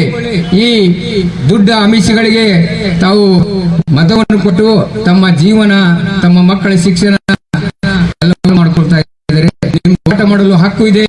ನೀವು ಬನ್ನಿ, ಎಲ್ಲರೂ ಹೋರಾಟ ಮಾಡ್ರಿ. ಎಲ್ಲರಿಗೂ ಸಮಾನತೆ ಐತೆ, ಹಕ್ಕು ಇದೆ, ಸಂವಿಧಾನ ಇದೆ. ಎಲ್ಲರಿಗೂ ಸಮಾನತೆ ಹಕ್ಕು. ಏನ್ ಮಾಡ್ಬೇಕು? ಹೋರಾಡಬೇಕು. ಎಲ್ಲರೂ ಬರೀ ಕೆಲಸ ಮಾಡ್ತೀವಿ, ಊಟ ಮಾಡ್ತೀವಿ, ಮನೆಯಾಗಿರ್ತೀವಿ, ನಮ್ ಇದೆಯಪ್ಪ ಇದೆಲ್ಲ ಯಾಕೆ ಬೇಕು ಅನ್ಬೇಡ್ರಿ. ನಾಳೆ ನಮ್ಮ ಮಕ್ಕಳು ಇಲ್ಲಿ, ನಮ್ಮ ಮಕ್ಕಳು ಇರ್ತಾರೆ. ನಾವು ಎಷ್ಟು ವರ್ಷ ಇರೋರು ಇಲ್ಲಿ, ಮುಂದಿನ ಪೀಳಿಗೆಯವರಿಗೆ ಒಳ್ಳೇದಾಗಬೇಕಂದರೆ ನೀವೆಲ್ಲರೂ ಹೋರಾಡಬೇಕು. ಮತ್ತು ಇಲ್ಲಿ ಕುಂತು ಇವರು ಹಾಕಿರುವ ಅವಕಾಶಗಳು, ಹಕ್ಕು, ಅಧಿಕಾರ ಮತ್ತು ಆಸ್ತಿ ಹಂಚಿಕೆ, ಇದ್ರ ಬಗ್ಗೆ ನೀವೆಲ್ಲರೂ ಕೂಲಂಕಷವಾಗಿ ವಿಚಾರಣೆ ಮಾಡ್ರಿ. ನೀವೇನು ಹೇಳ್ಬೇಕಂತಿಲ್ಲ. ಮೊಬೈಲ್ ಅಲ್ಲಿ ತೆಗೆದ್ರಿ, ಗೂಗಲ್ ಅಲ್ಲಿ ತೆಗೆದು ನೀವು ವಿಚಾರ ಮಾಡ್ರಿ. ನಿಮ್ಗೆ ಯಾರು ಪ್ರತಿಯೊಬ್ಬರು ಇಲ್ಲಿ ಭಾಷಣ ಮಾಡಿ ಹೇಳಿದ್ರು ನೀವು ಕೇಳಾಗಲ್ಲ. ಕೈಯಲ್ಲಿ ಮೊಬೈಲ್ ದಿವಸ ಒಂದು 5 ನಿಮಿಷ ನಮ್ಗೆ ಏನ್ ಬೇಕು, ಸರ್ಕಾರದಿಂದ ಏನ್ ಆಗ್ಬೇಕಾಗಿದೆ, ಯಾಕೆ ಆಗ್ತಾ ಇಲ್ಲ, ಇದ್ರ ಬಗ್ಗೆ ನೀವೆಲ್ಲರೂ ವಿಚಾರ ಮಾಡ್ಬೇಕು. ಎಲ್ಲ ಬಿಟ್ಟು ಆರೆ ಬಂದ್ರಂದ್ರೆ ಜೈ ಜೈ ಅನ್ಕೊಂತ ಹೋಗ್ಬೇಡ್ರಿ. ನಿಮ್ಗೆ ಏನು ಒಳ್ಳೇದು ಕೆಲಸ ಆಗ್ತದೆ ಅವ್ರಿಗೆ ಬೆಂಬಲ ಕೊಡ್ರಿ. ಈ ಖಾನಾಪುರ ತಾಲೂಕಿನ ಪರಿಸ್ಥಿತಿ ಹೇಳ್ಬೇಕಂದ್ರೆ ಇನ್ನೂ ಎಲ್ಲಿದೆ? 50 ವರ್ಷ ಹಿಂದಗಡೆ ಇದೆ ಖಾನಾಪುರ ತಾಲೂಕು. ಬರೀ ತಾಲೂಕಾ ಮಟ್ಟ ಅಂತೇಳಿ, ತಾಲೂಕಾ ಸಿಟಿ ಪಟ್ಟಣ ಅಂತೇಳಿ ಅಷ್ಟೇ. ಇಲ್ಲಿ ಪ್ರತಿಯೊಂದು ಹಳ್ಳಿಯಲ್ಲಿ ಯಾವುದೇ ಕೆಲಸಗಳಾಗುದಿಲ್ಲ, ಯಾವುದೇ ಕಚೇರಿಗಳಲ್ಲೂ ಕೆಲಸ ಆಗುದಿಲ್ಲ, ಯಾವ ಅಧಿಕಾರಿಗಳು ಕೆಲಸ ಮಾಡುವುದಿಲ್ಲ. ಅವರು ಒಂದು ಜನಪ್ರತಿಗಳನ್ನ ಕೈ ಹಿಡಿಕೆಯಲ್ಲಿದ್ದಾರೆ. ಇದ್ರ ಬಗ್ಗೆ ನೀವೆಲ್ಲರೂ ವಿಚಾರ ಮಾಡ್ರಿ. ನಾವು ಬಂದೇವಿ, ಈಗ ಹೋಗ್ಬೇಕು, ನಾವು ಕೇಳಬೇಕು, ಅದು ಮಾಡಬೇಕು, ಇದಿಲ್ಲ. ಇದ್ರ ಬಗ್ಗೆ ನೀವು ಒಳ್ಳೆ ವಿಚಾರ ಮಾಡಬೇಕು. ನಾನೇನ್ ಹೇಳ್ತಾ ಇದ್ದೇನೆ, ನಮಗೆ ಇಲ್ಲಿ ಎಲ್ಲರೂ ಬೆಂಬಲ ಕೊಡ್ರಿ. ಇವರಿಗೆ SDP ನಾಡಿದ್ರೆ ಅಲ್ಲಿ ಹೋಗಿ ನೀವು ಎಲ್ಲರೂ ಬೆಂಬಲ ಕೊಡ್ರಿ. ನಾವಂತೂ ಅವ್ರ ಜೊತೆ ಇರ್ತೀವಿ. ಇನ್ನು ಮುಂದಾದ್ರೂ ಅವ್ರಿಗೆ ಇರ್ತೇವೆ. ಹೋರಾಟದ ಬಗ್ಗೆ ನಾವು ಬೆಂಬಲ ಇದ್ದೀವಿ. ಯಾರೂ ಬಂದ್ರು ನಾವು ಹೋರಾಟಕ್ಕೆ ಬೆಂಬಲ ಇದ್ದೀವಿ. ಇಲ್ಲಿ ಪಕ್ಷ ಪಂಗಡ ನಮ್ಮ ಕಡೆ ಇಲ್ಲ. ನಾನು ಹೇಳ್ತಾ ಇದ್ದೇನೆ, ಎಲ್ಲ ಜನರು ಎಚ್ಚೆತ್ತುಕೊಡ್ರಿ. ಇಲ್ಲಿ ಆಗುತ್ತಿರುವ, ಇಲ್ಲಿ ಖಾನಾಪುರ ಪಟ್ಟಣಕ್ಕೆ ಬಂದಿರುವ ಸರ್ಕಾರದ ನಿಧಿಯಲ್ಲಿ ಇಲ್ಲಿವರೆಗೆ ಎಷ್ಟು ಕೆಲಸ ಆಗಿದೆ ಅದನ್ನು ನೀವು ನೋಡ್ಕೊಳ್ಳೋ ಹಕ್ಕು ನಿಮಗಿದೆ. RTI ಅಂತ ಮಾಡಿದ್ದಾರೆ. ಅದರಲ್ಲಿ ಪ್ರತಿಯೊಂದು ಇಲಾಖೆಗೆ ಹೋಗಿ ಅರ್ಜಿ ಕೊಟ್ಟು ಕೇಳ್ಬೋದು. ನಮ್ಮ ಗ್ರಾಮಕ್ಕೆ, ನಮ್ಮ ಊರಿಗೆ, ನಮ್ಮ ಜಮೀನುಗಳಿಗೆ ಯಾವ್ಯಾವ ಇವು ಬಂದಿದ್ದಾವೆ ಸ್ಕೀಮು, ಯಾಕೆ ಮುಟ್ತಾ ಇಲ್ಲ, ಇವೆ ಕೇಳಕ್ಕೆ ನಿಮ್ಗೆ ಹಾಕಿದೆ. ಅದೇ ಹೋರಾಟ ಇದು. ಎಲ್ಲ ಹೋರಾಟ ಒಂದೇ ಅಂತ ಹೇಳ್ತಾ ಇಲ್ಲ ಅವರು. ಪ್ರತಿಯೊಬ್ಬರು ಯಾರಿಗೆ ಏನು ಬೇಕು ಅದ್ರ ಬಗ್ಗೆ ಇವರು ಹೋರಾಟ ಮಾಡ್ತಾ ಇದ್ರಿಗೆ ಎಲ್ಲರೂ ಬೆಂಬಲ ಕೊಡಬೇಕು. ಇದರ ಬಗ್ಗೆ ಸರ್ಕಾರದಿಂದ ಏನು ತಗೋಬೇಕಲ್ಲ ಯೋಜನೆಗಳನ್ನ ತಾವು ಅದರ ಸದುಪಯೋಗ ಪಡ್ಕೋಬೇಕಂತ ಹೇಳಿ ನನ್ನ 2 ಮಾತು ಮುಗಿಸ್ತೇನೆ. ಜೈ ಹಿಂದ್, ಜೈ ಭಾರತ್, ಜೈ ಅಂಬೇಡ್ಕರ್. ಧನ್ಯವಾದಗಳು ರಾಜು ಖಾತೆದಾರ್, ಗಡಿನಾಡ ಹಿತರಕ್ಷಣಾ ವೇದಿಕೆಯ ಅಧ್ಯಕ್ಷರವರಿಗೆ. ಒಂದು ಜಾಗೃತಿ ಸಭೆಯ ಧನ್ಯವಾದಕ್ಕಾಗಿ ನಾನು ಆಹ್ವಾನಿಸುತ್ತಿದ್ದೇನೆ. ನಾವು ಈ ಕಾನ್ಪುರ್ ವಿಧಾನಸಭಾ ಕ್ಷೇತ್ರದ ಅಧ್ಯಕ್ಷರು social democratic party of India ಅವರನ್ನು ಪೋಡಿಯಂಗೆ ಆಹ್ವಾನಿಸುತ್ತೇನೆ.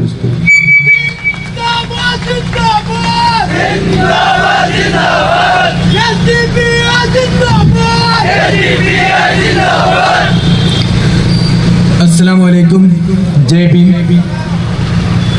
इस अंबेडकर जाता के रिलेटेड जो हमारा उड़पी से बेलगाम चलो बोलकर कुछ मांगे को लेकर के जो है हमारे लीडर्स जितने भी जद्दोजहद करते हैं इनके लिए सब में पहला मेरा सैल्यूट है।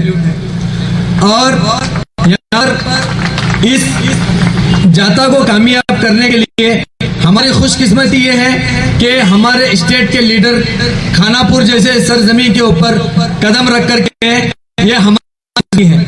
तो इसीलिए यहाँ पर वोट ऑफ थैंक्स करते हुए मैं हमारे स्टेट के प्रेसिडेंट अब्दुल माजिद साहब का तहे दिल से शुक्र अदा करता हूँ। और इसी के साथ साथ में हमारे स्टेट के जनरल सेक्रेटरी अफसर कोटलीपेट सर का भी मैं तहे दिल से शुक्र अदा करता हूँ। और इसके साथ साथ रमजान कड़ीवाल सर का भी मैं तहे दिल से शुक्र अदा करता हूँ। और उड़पी के प्रेसिडेंट उनका भी तहे दिल से शुक्र अदा करता हूँ। राजू तेजा भी तहे दिल से शुक्र अदा करता हूँ। और इसके साथ साथ में हमारे दलित के एक अध्यक्ष यहाँ पर बैठ करके हैं उनका भी मैं तहे दिल से शुक्र अदा करता हूँ। इसी के साथ साथ में जितने भी हमारे वॉलेंटियर्स, सपोर्टर्स और जितने भी हमारे यहाँ पर आवाम आकर उनका मैं तहे दिल से शुक्र अदा करता हूं। इसी के साथ साथ डिपार्टमेंट वालों का भी मैं तहे दिल से शुक्र अदा करता हूं, क्योंकि वो हमें कोऑपरेट कर करके जितना भी हमारा फंक्शन था इसे अच्छी तरीके से कामयाब होने के लिए दिया है। इनका भी मैं तहे दिल से शुक्र अदा करता हूं। और इसी के साथ साथ जो मीडिया वाले हैं, मीडिया वालों का भी मैं तहे दिल से शुक्रिया अदा करता हूं। स्टेज वालों का या साउंड सिस्टम वालों का, जो भी लोग यहाँ पर आकर के इनका मैं तहे दिल से शुक्रिया अदा करता हूं।